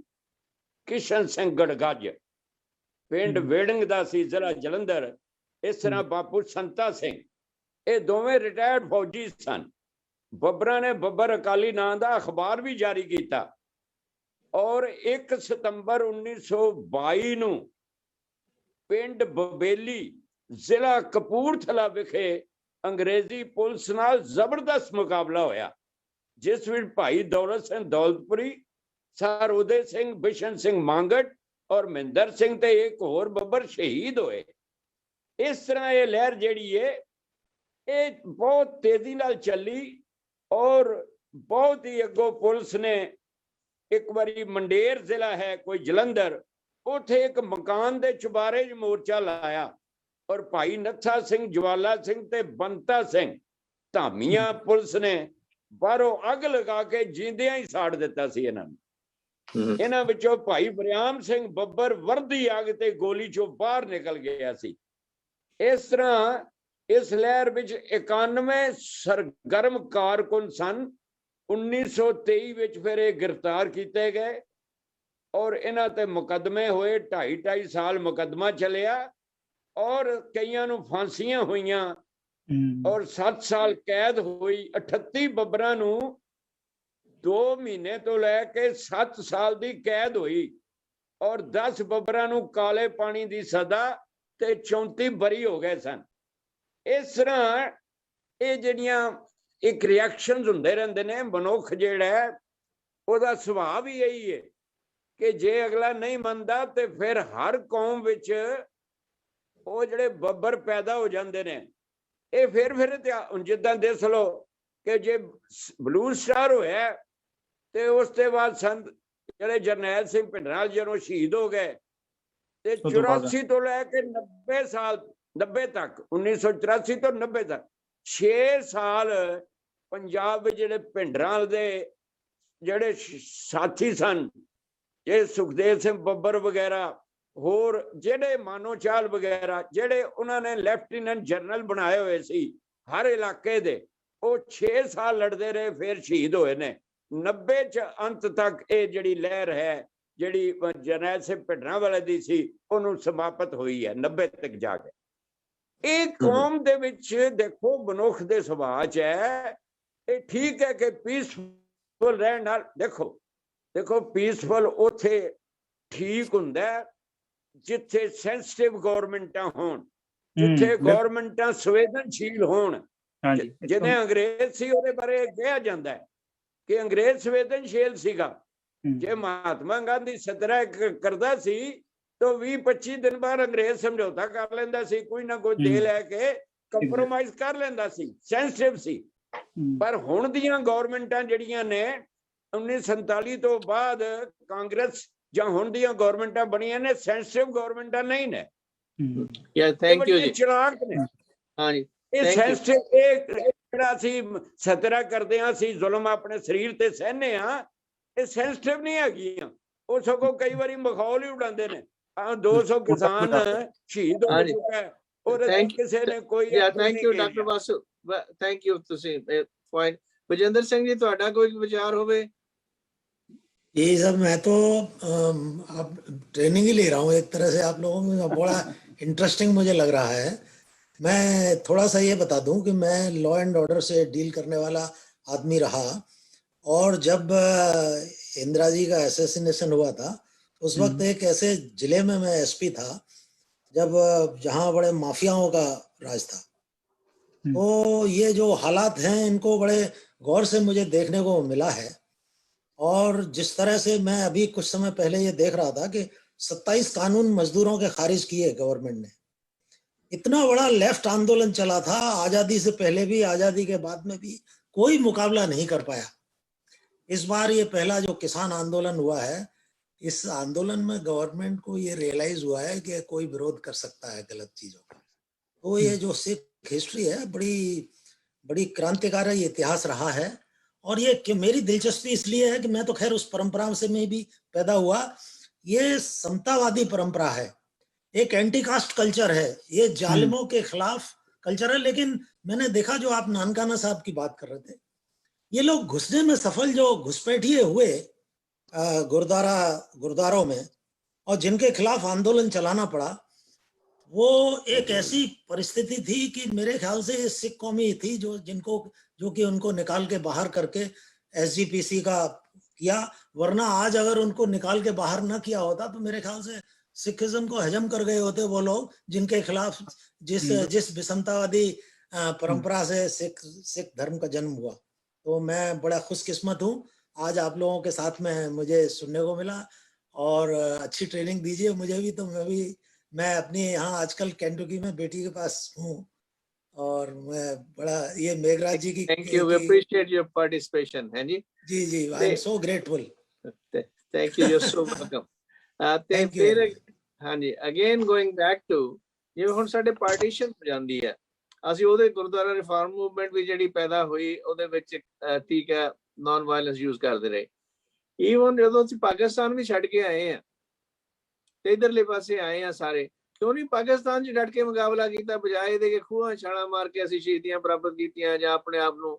ਜਦੋਂ ਅਸੀਂ ਮਹਾਰਾਜਾ ਰਣਜੀਤ ਸਿੰਘ ਦੇ ਮੌਕੇ ਕਿੰਨੇ ਪਰਸੈਂਟੇਜ ਸੀ ਸਿੱਖਾਂ ਦੀ, ਉਹ ਫੇਰ ਵੀ ਇੰਨਿਆਂ ਦੇ ਰਾਜ ਕਰਦੇ ਰਹੇ। ਉਦੋਂ ਕੀ ਹੋ ਗਿਆ ਸਾਨੂੰ, ਕਿਉਂ ਅਸੀਂ ਭੰਬਲ ਭੂਸੇ ਪੈ ਕੇ ਦਵਾ ਦਵ ਕਾਫਲਿਆਂ ਦੇ ਰੂਪ 'ਚ ਇੱਧਰ ਆ ਗਏ, ਇੱਧਰੋਂ ਕਾਫਲੇ ਉੱਧਰ ਚਲੇ ਗਏ। ਚਾਹੇ ਅੰਗਰੇਜ਼ਾਂ ਨੇ ਜੋ ਵੀ ਫੈਸਲਾ ਕੀਤਾ ਸੀਗਾ ਕੋਈ ਜ਼ਰੂਰੀ ਸੀ ਵੀ ਉਹਨਾਂ ਨੇ ਮੰਨਣਾ ਹੀ ਸੀਗਾ। ਇਹਦੇ ਬਾਬਤ ਕੀ ਵਿਚਾਰ ਹੈ ਤੁਹਾਡਾ ਗਿਆਨੀ ਸੁੱਚਾ ਸਿੰਘ ਜੀ? ਹਾਂਜੀ ਦੇਖੋ ਜੀ, ਇਹਦੇ ਬਾਰੇ ਤੇ ਮੰਨਣਾ ਪੈਣਾ ਸੀ ਜੀ, ਕਿਉਂਕਿ ਸਾਡੇ ਹਿੰਦੁਸਤਾਨ ਨੇ ਤੇ ਪਾਕਿਸਤਾਨ ਨੇ ਦੋਨਾਂ ਨੇ ਮੰਨ ਲਿਆ ਸੀ। ਜਨਰਲ ਜਿਨਾਹ ਤੇ ਇਧਰੋਂ ਮਹਾਤਮਾ ਗਾਂਧੀ ਤੇ ਨਹਿਰੂ, ਇਹਨਾਂ ਨੇ ਤਾਂ ਐਕਸੈਪਟ ਕਰ ਲਿਆ ਸੀਗਾ ਨਾ ਕਿ ਦੋ ਦੇਸ਼ ਬਣ ਗਏ। ਉਹਨਾਂ ਦੇ ਆਪਣਾ ਮਕਸਦ ਸੀਗਾ, ਇੱਕ ਨੇ ਇੱਧਰ ਬਣਨਾ ਸੀ ਪ੍ਰਾਈਮ ਮਿਨਿਸਟਰ, ਇੱਕ ਉੱਧਰ ਬਣਨਾ ਸੀਗਾ, ਠੀਕ ਹੈ ਜੀ। ਸੋ ਇਸ ਕਰਕੇ ਉਹਦੇ ਵਿੱਚ ਸਿੱਖਾਂ ਦੀ ਗਿਣਤੀ ਤੇ ਬਹੁਤ ਹੀ ਜ਼ਿਆਦਾ ਘੱਟ ਸੀ ਨਾ ਜੀ, ਬਹੁਤ ਘੱਟ ਸੀਗੀ। ਤੇ ਉਹ ਉਸ ਵੇਲੇ ਉਹਨਾਂ ਦੇ ਕੋਲ ਹੋਰ ਕੋਈ ਚਾਰਾ ਨਹੀਂ ਸੀ। ਜੇ ਉਹ ਉੱਧਰ ਰਹਿੰਦੇ ਹੈ ਤੇ ਹੁਣ ਅਸੀਂ ਦੇਖਦੇ ਹੀ ਹਾਂ ਕਿ ਜਿਹੜੇ ਸਿੱਖ ਉੱਧਰ ਰਹਿ ਗਏ ਜਾਂ ਹਿੰਦੂ ਵੀਰ ਰਹਿ ਗਏ, ਉਹਨਾਂ ਦਾ ਇਸ ਵੇਲੇ ਕੀ ਹਾਲ ਹੈ ਜੀ ਉੱਧਰ, ਠੀਕ ਹੈ ਜੀ। ਸਾਡੇ ਹਿੰਦੁਸਤਾਨ ਦੇ ਵਿੱਚ ਤਾਂ ਫਿਰ ਵੀ ਮੁਸਲਮਾਨ ਨੂੰ ਵੀ ਜਨਰਲ ਤੇ ਨਹੀਂ ਕਿਸੇ ਨੂੰ ਵੀ ਅੱਜ ਤੱਕ ਬਣਾਇਆ ਉਹਨਾਂ ਨੇ ਬਣਨ ਦਿੱਤਾ, ਲੇਕਿਨ ਫਿਰ ਵੀ ਕਾਫੀ ਲੈਫਟੀਨੈਂਟ ਵਗੈਰਾ ਤੇ ਚਲੇ ਬਣ ਜਾਂਦੇ ਆ। ਪਾਕਿਸਤਾਨ ਦੇ ਵਿੱਚ ਤੁਸੀਂ ਦੇਖ ਲਓ ਕਿ ਕੋਈ ਹਿੰਦੂ ਜਾਂ ਕੋਈ ਸਿੱਖ ਜਿਹੜਾ ਆ ਉਹ ਮਿਲਟਰੀ 'ਚ ਜਾਂ ਦੂਸਰੇ ਦੇ ਵਿੱਚ ਉਹ ਤਾਂ ਭਾਈ ਸਾਹਿਬ ਬਾਅਦ 'ਚ ਇਸਲਾਮਿਕ ਰਿਪਬਲਿਕ ਬਣਦੀ ਹੈ ਨਾ, ਪਰ ਪਹਿਲਾਂ ਜਿਹੜਾ ਸੀਗਾ ਹੁਣ ਜੇ ਮਹਾਰਾਜਾ ਰਣਜੀਤ ਸਿੰਘ ਦੇ ਮੌਕੇ ਕਿੰਨੇ ਕਿ ਸਿੱਖ ਸੀਗੇ ਜਿਨ੍ਹਾਂ ਨੇ ਇੰਨਾ ਰਾਜ ਜਿਹੜਾ ਕੰਟਰੋਲ ਕੀਤਾ। ਜਿਵੇਂ ਹੁਣ ਇਸੇ ਤਰ੍ਹਾਂ ਬ੍ਰਿਟਿਸ਼ ਲੋਕ ਕਿੰਨੇ ਕਿ ਸੀਗੇ ਭਾਰਤ ਦੇ ਵਿੱਚ ਜਿਨ੍ਹਾਂ ਨੇ ਥੋੜੇ ਜਿਹੇ ਬੰਦਿਆਂ ਨੇ ਸਾਰਾ ਭਾਰਤ ਕੰਟਰੋਲ ਕੀਤਾ। It all depends on the management principals, ਕਿਸ ਤਰ੍ਹਾਂ ਤੁਸੀਂ ਚੱਲਦੇ ਆ, ਕਿਵੇਂ ਤੁਹਾਡੀ ਸੰਗਠਨ ਹੈ। ਨਹੀਂ ਤਾਂ ਕਿਸੇ ਮੌਕੇ 100,000 ਤੋਂ ਤਾਂ ਉੱਪਰ ਹੁੰਦੇ ਹੀ ਨਹੀਂ ਸੀ ਅੰਗਰੇਜ਼, ਇੱਥੇ ਸਾਰੇ ਭਾਰਤ ਨੂੰ ਕੰਟਰੋਲ ਕਰੀ ਜਾਂਦੇ ਸੀ, ਸਾਡੇ ਲੋਕਾਂ ਨੂੰ ਤਰੋੜ ਮਰੋੜ ਕੇ। ਰਾਈਟ, ਹੁਣ ਦੇਖੋ ਨਾ ਜੀ ਸਾਡੀ ਜਿਹੜੀ ਮਜਬੂਰੀਆਂ ਸੀ, ਦੇਖੋ ਜੀ ਜਿਹੜੇ ਸਾਡੇ ਲੋਕ ਜਿਨ੍ਹਾਂ ਨੂੰ ਰੋਜ਼ੀ ਰੋਟੀ ਚਾਹੀਦੀ ਸੀ, ਕਿਸਾਨੀ ਦੇ ਵਿੱਚ ਅਸੀਂ ਗੁਜ਼ਾਰਾ ਕਰਦੇ ਸੀ, ਜੇ ਕਿਸੇ ਨੂੰ ਨੌਕਰੀ ਮਿਲਦੀ ਸੀ ਤਾਂ ਉਹ ਸਿਰਫ ਆਰਮੀ ਦੀ ਮਿਲਦੀ ਸੀ ਜਾਂ ਪੁਲਿਸ ਦੀ ਮਿਲਦੀ ਸੀ, ਤੇ ਉਹ ਅੰਗਰੇਜ਼ ਜ਼ਿਆਦਾ ਆਫਰ ਕਰ ਦਿੰਦੇ ਸੀ, ਰਾਈਟ। ਤੇ ਇਸ ਕਰਕੇ ਅਸੀਂ ਉੱਧਰ ਚਲੇ ਜਾਂਦੇ ਸੀ, ਜਿਸ ਤਰ੍ਹਾਂ ਵੀ ਸਾਨੂੰ ਵਰਤਦੇ ਸੀ ਅਸੀਂ ਵਰਤੇ ਜਾਂਦੇ ਸੀਗੇ। ਇਹ ਸਾਡੀ ਉਸ ਵੇਲੇ ਮਜਬੂਰੀ ਰਹੀ ਹੈ। ਦੂਸਰੇ ਪਾਸੇ ਜਿਹੜੀ ਇਹ ਪਹਿਲਾਂ ਗੱਲ ਹੋ ਰਹੀ ਸੀ ਨਾ ਜੀ, ਬਈ ਸ਼ਹੀਦੀ ਦੀ, ਨੌਨ ਵਾਇਲੈਂਟ ਸ਼ਹੀਦੀ ਦੇ ਦੇਣੀ ਵਗੈਰਾ, ਉਹਦੇ ਵਿੱਚ ਕਈ ਜਿਹੜੀਆਂ ਨਾ ਵੇਰੀਏਸ਼ਨਸ ਬਣੀਆਂ। ਗੁਰੂ ਅਰਜਨ ਦੇਵ ਜੀ ਦੀ ਜਿਸਲੇ ਟਾਈਮ ਦੇਖਦੇ ਹਾਂ, ਉਸਲੇ ਸਿਚੁਏਸ਼ਨ ਜਿਹੜੀ ਹੋਰ ਸੀ। ਇਹ ਜਿਹੜੀ ਸਾਡੀ ਇੱਕ ਪਹਿਲਾਂ ਸਾਡੇ ਵਿੱਚੋਂ ਕਿਸੇ ਨੇ ਗੱਲ ਕੀਤੀ ਸੀ ਕਿ ਲੀਡਰਸ਼ਿਪ ਦੀ ਜਿਹੜੀ ਕਮਜ਼ੋਰੀ ਰਹੀ ਹੈ ਜਾਂ ਘਾਟ ਰਹੀ ਹੈ ਸਾਨੂੰ, ਉਹ ਸਭ ਤੋਂ ਵੱਡੀ ਸਾਡੀ ਤਰਾਸਦੀ ਹੈ ਕਿ ਕੋਈ ਸਿਆਣਾ ਲੀਡਰ ਜਿਹੜਾ ਆ ਉਹ ਨਹੀਂ ਮਿਲਿਆ ਸਾਨੂੰ। ਨਹੀਂ ਤੇ ਕੋਈ ਐਨਾਲਾਈਜ਼ ਕਰਦਾ ਹੁੰਦਾ ਕਿ ਗੁਰੂ ਅਰਜਨ ਦੇਵ ਜੀ ਦੇ ਟਾਈਮ ਤੇ ਸਿਚੁਏਸ਼ਨ ਕੀ ਸੀ, ਉਹਨਾਂ ਨੇ ਸ਼ਾਂਤਮਈ ਜਿਹੜੀ ਸ਼ਹੀਦੀ ਕਿਉਂ ਦਿੱਤੀ। ਉਸ ਤੋਂ ਬਾਅਦ ਗੁਰੂ ਤੇਗ ਬਹਾਦਰ ਜੀ ਦਾ ਆਇਆ ਟਾਈਮ, ਤੇ ਉਹ ਜਿਹੜਾ ਇਤਿਹਾਸ ਸਾਨੂੰ ਪੜ੍ਹਾਇਆ ਗਿਆ ਉਹ ਗਲਤ ਦੱਸਿਆ ਗਿਆ ਹੈ ਅਸਲ ਦੇ ਵਿੱਚ, ਠੀਕ ਹੈ ਜੀ। ਗੁਰੂ ਤੇਗ ਬਹਾਦਰ ਜੀ ਸ਼ਹੀਦੀ ਦੇਣ ਵਾਸਤੇ ਨਹੀਂ ਸੀ ਗਏ। ਗੁਰੂ ਤੇਗ ਬਹਾਦਰ ਜੀ ਮੈਮੋਰੈਂਡਮ ਦੇਣ ਦੇ ਵਾਸਤੇ ਉਹਨਾਂ ਦੇ ਜਥੇ ਦੇ ਜਥੇਦਾਰ ਬਣ ਕੇ ਗਏ ਸੀਗੇ, ਉਹਨਾਂ ਦੇ ਮੋਹਰੀ ਬਣ ਕੇ ਗਏ ਸੀ ਪੰਡਤਾਂ ਦੇ ਨਾਲ। ਇਹ ਵੱਖਰੀ ਗੱਲ ਹੈ ਕਿ ਅੱਗੋਂ ਉਧਰੋਂ ਜਿਹੜੀ ਔਰੰਗਜ਼ੇਬ ਦੀ ਜਿਹੜੀ ਉਹਦੀ ਇੱਛਾ ਸੀ, ਮਨਸ਼ਾ ਸੀ, ਉਹਨੇ ਕਿਹਾ ਕਿ ਇਹਨਾਂ ਦਾ ਜਿਹੜਾ ਲੀਡਰ ਹੈ ਉਹਨੂੰ ਪਹਿਲਾਂ ਫੜੋ, ਉਹਨੂੰ ਲਿਆਓ ਇੱਧਰ। ਉਹਨੇ ਜਿਹੜਾ ਆਰਡਰ ਉਹਨਾਂ ਦੇ ਵਿਰੁੱਧ ਜਿਹੜਾ ਕਰ ਦਿੱਤਾ ਸੀ। ਪਰ ਸਾਨੂੰ ਪੜ੍ਹਾਇਆ ਇਹ ਵੀ ਗਿਆ ਕਿ ਇਹਨਾਂ ਦੀ ਰੱਖਿਆ ਦੇ ਵਾਸਤੇ ਸ਼ਹੀਦੀ ਦੇਣ ਚਲੇ ਗਏ। ਮਰਨ ਦੇ ਵਾਸਤੇ ਜਾਣਾ ਕੋਈ ਬਹਾਦਰੀ ਨਹੀਂ ਹੁੰਦੀ, ਜਿਸ ਤਰ੍ਹਾਂ ਪਹਿਲਾਂ ਲੋਕਾਂ ਨੇ ਸਾਡੇ ਵਿੱਚੋਂ ਕਿਹਾ ਵੀ ਹੈ। ਮਰਨ ਵਾਸਤੇ ਜਿਹੜੀ ਜ਼ਿੰਦਗੀ ਮਿਲੀ ਹੈ ਜੀ, ਜਦ ਜੀਵਨ ਮਿਲ ਗਿਆ, ਉਸ ਤੋਂ ਬਾਅਦ ਇਹਨੂੰ ਜਿਉਣ ਦੇ ਵਾਸਤੇ, ਸੁਚੱਜੇ ਢੰਗ ਦੇ ਨਾਲ ਜਿਉਣ ਦੇ ਵਾਸਤੇ ਸਾਨੂੰ ਗੁਰਬਾਣੀ ਸਾਰੀ ਸੇਧ ਦਿੰਦੀ ਹੈ। ਨਾ ਕਿ ਗੁਰਬਾਣੀ ਇਹ ਕਹਿੰਦੀ ਕਿ ਜਾਓ ਚੁੱਪ ਕਰਕੇ ਮਰ ਜਾਓ, ਸ਼ਹੀਦ ਹੋ ਜਾਓ, ਇਹ ਨਹੀਂ ਹੈ, ਠੀਕ ਹੈ ਜੀ। ਉਹ ਸਿਚੁਏਸ਼ਨ ਕੋਈ ਅੱਡ ਹੁੰਦੀ ਹੈ, ਜਿਸ ਸਿਚੁਏਸ਼ਨ ਦੇ ਵਿੱਚ ਤੁਹਾਡੇ ਕੋਲ ਮੌਤ ਤੋਂ ਇਲਾਵਾ ਕੋਈ ਚਾਰਾ ਨਹੀਂ ਹੁੰਦਾ, ਉੱਥੇ ਤੁਸੀਂ ਆਪਣੀ ਡਿਗਨਿਟੀ ਵਾਸਤੇ, ਅਸੂਲਾਂ ਦੇ ਵਾਸਤੇ, ਪ੍ਰਿੰਸੀਪਲਸ ਦੇ ਵਾਸਤੇ ਤੁਸੀਂ ਮਰ ਜਾਓ, ਕੋਈ ਗੱਲ ਨਹੀਂ, ਠੀਕ ਹੈ ਜੀ। ਲੇਕਿਨ ਆਮ ਹਾਲਾਤਾਂ ਦੇ ਵਿੱਚ ਸਿਰਫ ਤੇ ਸਿਰਫ ਇਹੋ ਕਹਿਣਾ ਕਿ ਮਰਨ ਵਾਲੀ ਕੌਮ ਹੈ, ਅਸੀਂ ਮਰ ਜਾਵਾਂਗੇ, ਅਸੀਂ ਮਰਨੇ ਵਾਸਤੇ ਤਿਆਰ ਹਾਂ। ਮਰਨ ਵਾਸਤੇ ਤਿਆਰ ਨਹੀਂ, ਜਿਉਣ ਵਾਸਤੇ ਤਿਆਰ ਹੋਵੋ। ਜਿਉਣਾ ਸਿੱਖੋ ਕਿ ਜਿਉਣਾ ਕਿਸ ਤਰ੍ਹਾਂ, ਉਹਦੇ ਵਾਸਤੇ ਤਿਆਰ ਹੋਵੋ। ਤੇ ਗੁਰੂ ਤੇਗ ਬਹਾਦਰ ਜੀ ਦਾ ਟਾਈਮ ਜਿਹੜਾ ਹੋਰ ਸੀ, ਗੁਰੂ ਗੋਬਿੰਦ ਸਿੰਘ ਜੀ ਨੇ ਫਿਰ ਫਟਾਫਟ ਕਿਉਂ ਚੱਕ ਲਈ ਤਲਵਾਰ। ਉਸ ਤੋਂ ਬਾਅਦ ਗੁਰੂ ਗੋਬਿੰਦ ਸਿੰਘ ਜੀ ਨੇ ਬੰਦਾ ਬਹਾਦਰ ਨੂੰ ਤਿਆਰ ਕੀਤਾ, ਸਪੈਸੀਫਿਕਲੀ ਤਿਆਰ ਕਰਕੇ ਭੇਜਿਆ। ਔਰ ਪਹਿਲਾ ਰਾਜ ਸਾਡਾ 1710 ਤੋਂ ਲੈ ਕੇ 1715 ਤੱਕ ਬੰਦਾ ਬਹਾਦਰ ਸਿੰਘ ਦੀ ਕਮਾਂਡ ਦੇ ਹੇਠ ਰਿਹਾ। ਔਰ ਉਸ ਵੇਲੇ ਬਹੁਤ ਥੋੜੇ ਸਿੱਖ ਸੀਗੇ ਜਿਨ੍ਹਾਂ ਨੇ ਹਥਿਆਰ ਚੁੱਕ ਲਿਆ ਤੇ ਡਿਟਰਮੀਨੇਸ਼ਨ ਸੀ ਕਿ ਅਸੀਂ ਹੁਣ ਇਹਨਾਂ ਨੂੰ ਛੱਡਣਾ ਨਹੀਂ, ਜਿਨ੍ਹਾਂ ਨੇ ਸਾਡੇ ਤੇ ਜ਼ੁਲਮ ਕੀਤੇ ਅਸੀਂ ਇਹਨਾਂ ਨੂੰ ਛੱਡਣਾ ਨਹੀਂ। ਉਸ ਤੋਂ ਬਾਅਦ ਜਦੋਂ ਕਦੇ ਵੀ ਅਸੀਂ ਅਵੇਸਲੇ ਹੋਏ ਆ, ਜਦ ਸਾਡੇ ਮਨ ਦੇ ਵਿੱਚ ਇਹ ਪਾਤਾ ਗਿਆ ਕਿ ਅਸੀਂ ਤਾਂ ਸ਼ਹੀਦੀਆਂ ਦੇਣ ਵਾਲੀ ਕੌਮ ਹੈ ਜੀ, ਅਸੀਂ ਮਰਨ ਵਾਸਤੇ ਚਲ ਜਾਂਦੇ ਹਾਂ। ਸ਼ਹੀਦੀ ਕਾਹਦੀ ਹੋਈ ਹੈ, ਅਸੀਂ ਮਰਨ ਵਾਸਤੇ ਅਗਾਂਹ ਹੋ ਜਾਂਦੇ ਹਾਂ। ਮੈਂ ਤਾਂ ਹੀ ਪਹਿਲਾਂ ਤੁਹਾਨੂੰ 78 ਦਾ ਜਿਹੜਾ ਸਾਕਾ ਦੱਸਿਆ ਸੀਗਾ ਕਿ ਉਸ ਵੇਲੇ ਅਸੀਂ ਮਰਨ ਵਾਸਤੇ ਤੇ ਆਪ ਗਏ ਆ। ਉਦੋਂ ਬਾਅਦ ਉਹਨਾਂ ਨੂੰ ਤੁਸੀਂ ਮਰਨ ਦਾ ਮੌਕਾ ਦਿੱਤਾ ਕਿ ਮਾਰ ਲਓ ਸਾਨੂੰ, ਫਿਰ ਅਸੀਂ ਰੋਸ ਕਰੀ ਜਾਂਦੇ ਅੱਜ ਤੱਕ। ਜਿਹੜੀ ਹੁੰਦੀ ਹੈ ਨਾ ਜੀ, ਕੋਈ ਵੀ ਇਸ ਸਿਚੁਏਸ਼ਨ ਨੂੰ ਕਿਸੇ ਵੀ ਤਰੀਕੇ ਦੇ ਨਾਲ ਤੁਸੀਂ ਕਿਸਾਨ ਅੰਦੋਲਨ ਦੇ ਨਾਲ ਨਹੀਂ ਜੋੜ ਕੇ ਦੇਖ ਸਕਦੇ। ਜਿਹੜੀ ਅਸੀਂ ਗੱਲ ਕਰਦੇ ਧਰਮ ਦੀ, ਸਾਡੀਆਂ ਸ਼ਹੀਦੀਆਂ ਜਾਂ ਸਾਡੀ ਲੜਾਈ ਉਹ ਧਰਮ ਦੇ ਨਾਂ ਤੇ ਹੁੰਦੀ ਰਹੀ ਹੈ। ਇੱਥੇ ਹੈਗੀ ਸਿਰਫ ਜ਼ਿਮੀਂਦਾਰੀ ਦੀ ਲੜਾਈ, ਇਹ ਉਹਦੇ ਨਾਲ ਨਹੀਂ ਜੋੜਨਾ। ਇਸੇ ਕਰਕੇ ਥੋੜੇ ਜਿਹੇ ਇਸ ਵੇਲੇ ਸਿਆਣੇ ਰਹੇ ਕਿ ਜਿਨ੍ਹਾਂ ਨੇ ਸਾਨੂੰ ਸਿੱਖਾਂ ਨੂੰ ਵੀ ਨਾਲ ਨਹੀਂ ਜੋੜਿਆ। ਉਹਨਾਂ ਨੇ ਕਹਿ ਦਿੱਤਾ ਕਿ ਕੋਈ ਧਰਮ ਜਾਂ ਕੋਈ ਪੋਲੀਟੀਕਲ ਪਾਰਟੀ ਅਸੀਂ ਨਾਲ ਆਉਣੀ ਨਹੀਂ ਦੇਣੀ। ਇਸ ਕਰਕੇ ਉਹ ਬੱਚੇ ਹੋਏ ਹਾਲੀ ਤੱਕ। ਜੇ ਕਿਤੇ ਇਹ ਫੈਸਲਾ ਉਹ ਨਾ ਕਰਦੇ ਤੇ ਇਹਨਾਂ ਦਾ ਵੀ ਹਾਲ ਉਹ ਹੋ ਜਾਣਾ ਸੀਗਾ, ਸਾਨੂੰ ਵੀ ਮਾਰ ਮੋਰ ਕੇ ਉੱਥੋਂ ਭਜਾ ਦੇਣਾ ਸੀ। ਹੁਣ ਇੰਟਰਸਟਿੰਗ। ਮਨਦੀਪ ਸਿੰਘ ਜੀ। ਹਾਂਜੀ, ਬਹੁਤ ਵਧੀਆ ਭਾਈ ਸਾਹਿਬ ਨੇ ਵਿਚਾਰ ਰੱਖਿਆ। ਮਗਰ ਇਹਦੇ ਵਿੱਚ ਇੱਕ ਗੱਲ ਹੈ ਵੀ ਜਿਹੜੀਆਂ ਧਾਰਮਿਕ ਰਵਾਇਤਾਂ ਆ, ਉਹਦਾ ਇਸਤੇਮਾਲ ਜਿਹੜਾ ਹੈਗਾ ਜੇ ਸਿਆਣਪ ਵਾਸਤੇ ਕੀਤਾ ਗਿਆ ਤੇ ਇਹਦੇ ਵਿੱਚ ਸਿੱਖ ਕੌਮ ਦੀ ਜਿਹੜੀ ਸ਼ੋਭਾ ਵੀ ਜਿਹੜੀ ਹੈਗੀ ਆ ਇਸ ਅੰਦੋਲਨ, ਜੇ ਕਿਸਾਨੀ ਅੰਦੋਲਨ ਦੀ ਗੱਲ ਕੀਤੀ ਜਾਵੇ, ਜਿੱਥੇ ਲੰਗਰ ਦੀ ਗੱਲ ਹੈ, ਸਾਡੀ ਜਿਹੜੀ ਅਵੇਅਰਨੈਸ ਹੈ ਬਾਕੀਆਂ ਦੇ ਵਿੱਚ ਪਹੁੰਚੀ ਹੈ। ਚੰਗੇ ਜਿਹੜੀਆਂ ਚੀਜ਼ਾਂ ਜਿਹੜੀਆਂ ਹੈਗੀਆਂ ਸਾਡੇ ਕੌਮ ਦੇ ਜਿਹੜੇ ਚੰਗੇ ਗੁਣ ਹੈ, ਇਹ ਉਹਨਾਂ ਤੱਕ ਜਿਹੜੇ ਦਿੱਲੀ ਦੇ ਲੋਕ ਜਾਂ ਉੱਥੋਂ ਦੇ ਦੂਸਰੇ ਜਗ੍ਹਾ ਤੋਂ ਆਏ ਲੋਕ ਉਹ ਨਹੀਂ ਸੀ ਜਾਣਦੇ, ਉਹਦੇ ਬਾਰੇ ਪਹੁੰਚੀ ਹੈ। ਮਗਰ ਇਹਦੇ ਵਿੱਚ ਇਹ ਕਹਿ ਦੇਣਾ, ਕਈ ਵਾਰੀ ਗੌਰਮੈਂਟ ਦਾ ਹੀ ਇੱਕ ਆਪਣਾ ਸਿਸਟਮ ਹੁੰਦਾ ਜਿਹਦੇ ਵਿੱਚ ਉਹ ਹੈ ਧਾਰਮਿਕ ਅੰਦੋਲਨ ਨਹੀਂ ਆ, ਹੈਗਾ ਕਿਸਾਨੀ ਦਾ, ਮਗਰ ਗੌਰਮੈਂਟ ਜਾਣ ਕੇ ਲੋਕਾਂ ਨੂੰ ਕਨਫਿਊਜ਼ ਕਰਨ ਦੇ ਵਾਸਤੇ ਜਾਂ ਆਮ ਲੋਕਾਂ ਨੂੰ ਕਨਫਿਊਜ਼ ਕਰਨ ਵਾਸਤੇ ਇਹਨੂੰ ਇੱਕ ਧਾਰਮਿਕ ਰੰਗ ਜਿਹੜਾ ਆਪਣੇ ਤੌਰ ਤੇ ਜਿਹੜੀ ਹੈਗੀ ਉਹ ਪ੍ਰੈਡਿਕਟ ਕਰਦੀ ਰਹੀ ਆ। ਤੇ ਜਿਹਦੇ ਨਾਲ ਉਹਦੀ ਚਾਲਾਂ ਕਈ ਵਾਰੀ ਜਿਹੜੀਆਂ ਹੈਗੀਆਂ ਪਹਿਲਾਂ ਸ਼ੁਰੂ ਵਿੱਚ, ਜਿੱਦਾਂ ਲਾਲ ਕਿਲੇ ਦਾ ਜੋ ਇਨਸੀਡੈਂਸ ਹੋਇਆ ਉਹਦੇ ਵਿੱਚ ਉਹ ਸ਼ੁਰੂ ਵਿੱਚ ਸਫਲ ਹੁੰਦੇ ਦਿਸੇ ਵੀ, ਮਗਰ ਬਾਅਦ ਦੇ ਵਿੱਚ ਲੋਕਾਂ ਨੇ ਜਿਹੜੇ ਹੈਗੇ ਆ ਲੋਕਾਂ ਦੇ ਸਾਹਮਣੇ ਜਦੋਂ ਸੱਚ ਹੌਲੀ ਹੌਲੀ ਆਉਣਾ ਸ਼ੁਰੂ ਹੋ ਗਿਆ। ਇਹ ਵਿੱਚ ਇਹ ਨਹੀਂ ਹੈ ਵੀ ਧਾਰਮਿਕ ਬਿਰਤੀ ਦੇ ਜਿਹਨਾਂ ਦੇ ਧਾਰਮਿਕ ਬੇਤੀ ਭਾਰੂ ਸੀ, ਉਹਨਾਂ ਨੇ ਇਹ ਕੰਮ ਨਹੀਂ ਕੀਤਾ, ਮਗਰ ਵਿੱਚੋਂ ਸਾਵਧਾਨ ਵੀ ਹੋਇਆ ਵੀ ਨਹੀਂ, ਇਹ ਜਿਹੜਾ ਸਾਡੀ ਜਿਹੜੀ ਮੂਵਮੈਂਟ ਜਿਹੜੀ ਹੈਗੀ ਆ ਇਹ ਸਾਰਿਆਂ ਦੀ ਸਾਂਝੀ ਹੈਗੀ ਆ। ਉਹ ਤੋਂ ਬਾਅਦ ਵਿੱਚ ਫਿਰ ਇੱਕ ਠੀਕ ਹੈ ਜੀ, ਠੀਕ ਹੈ, we are not in that movement. Thank you. Dr. Kulwinder Singh, we're still talking about the lessons from ਜਿਹੜਾ ਸਾਡਾ ਸਾਥ। ਹਾਂਜੀ ਸਰ ਮੇਰੀ ਰਿਕੁਐਸਟ ਹੈ ਥੋੜਾ ਟਾਈਮ ਜਿਵੇਂ ਜ਼ਿਆਦਾ ਮਿਲ ਜਾਵੇ, ਤੇ ਕਿਉਂਕਿ ਇਸ਼ੂਜ਼ ਬੜੇ ਆ ਗਏ ਨੇ। ਇੱਕ ਥਾਟ ਹੈਗੀ ਹੈ ਕਿ the surest way to corrupt the youth is to tell them to take in high esteem only those who think alike. ਮੈਂ ਸੋਚਦਾ ਵਾਂ ਕਿ ਮੇਰੀ ਸੋਚ ਹੀ ਬੈਸਟ ਹੈ, ਇਹ ਮੇਰਾ ਕੰਫੀਡੈਂਸ ਵੀ ਹੋ ਸਕਦਾ ਤੇ ਮੇਰਾ ਹੰਕਾਰ ਵੀ ਹੋ ਸਕਦਾ ਹੈ, ਠੀਕ ਹੈ। ਹੁਣ ਇੱਕ ਸਾਡੇ ਸਵਾਲ ਉੱਠਿਆ ਵੈ ਕਿ ਆਇਆ ਸਾਨੂੰ ਜਿਹੜੇ ਅੰਦੋਲਨ ਹੈ ਉਹ ਸ਼ਾਂਤਮਈ ਕਰਨੇ ਚਾਹੀਦੇ ਹੈ ਕਿ ਜਾਂ ਉਹ ਬਿਲਕੁਲ ਫੋਰਸਫੁਲ ਤੇ ਅਥੋਰੀਟੇਟਿਵ ਤੇ ਸ਼ਸਤਰਬੰਦ ਹਥਿਆਰ ਹੋਣਾ ਚਾਹੀਦਾ ਹੈ। ਸਵਾਲ ਬੜਾ ਵਧੀਆ ਸਵਾਲ ਆਉਂਦਾ ਹੈ ਕਿਉਂਕਿ ਸਾਨੂੰ ਗੁਰੂ ਸਾਹਿਬ ਨੇ ਸ਼ਸਤਰਤਾ ਨਹੀਂ ਬਣਾਇਆ।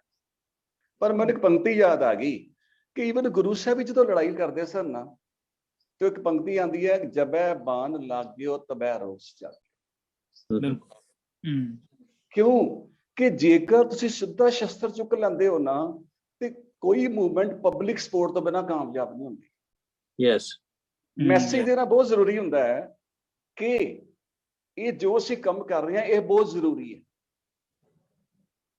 ਸੋ ਇੱਕ ਸਵਾਲ ਉੱਠਿਆ ਕਿ ਜਦੋਂ ਗੁਰੂ ਅਰਜਨ ਦੇਵ ਮਹਾਰਾਜ ਨੇ ਸ਼ਾਂਤਮਈ ਸ਼ਹੀਦੀ ਦੇ ਦਿੱਤੀ ਸੀ ਤੇ ਗੁਰੂ ਤੇਗ ਬਹਾਦਰ ਮਹਾਰਾਜ ਨੂੰ ਕਿਉਂ ਜ਼ਰੂਰਤ ਪੈ ਗਈ?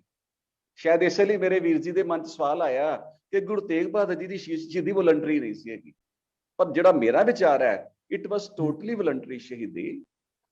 ਜਦੋਂ ਸਿਚੁਏਸ਼ਨ ਬਣਦੀ ਹੈ ਤੇ ਲੋਕਾਂ ਨੂੰ ਅਵੇਅਰ ਕਰਨ ਵਾਸਤੇ ਵੀ ਤੁਹਾਨੂੰ ਕਈ ਵਾਰੀ ਸੈਲਫ ਨੂੰ ਸੈਕਰੀਫਾਈਸ ਕਰਨਾ ਪੈਂਦਾ ਹੈ, just to bring out the message ਕਿ ਜਿਹੜੀ ਹਕੂਮਤ ਹੈ ਬਿਲਕੁਲ ਜ਼ਾਲਮ ਹੈ।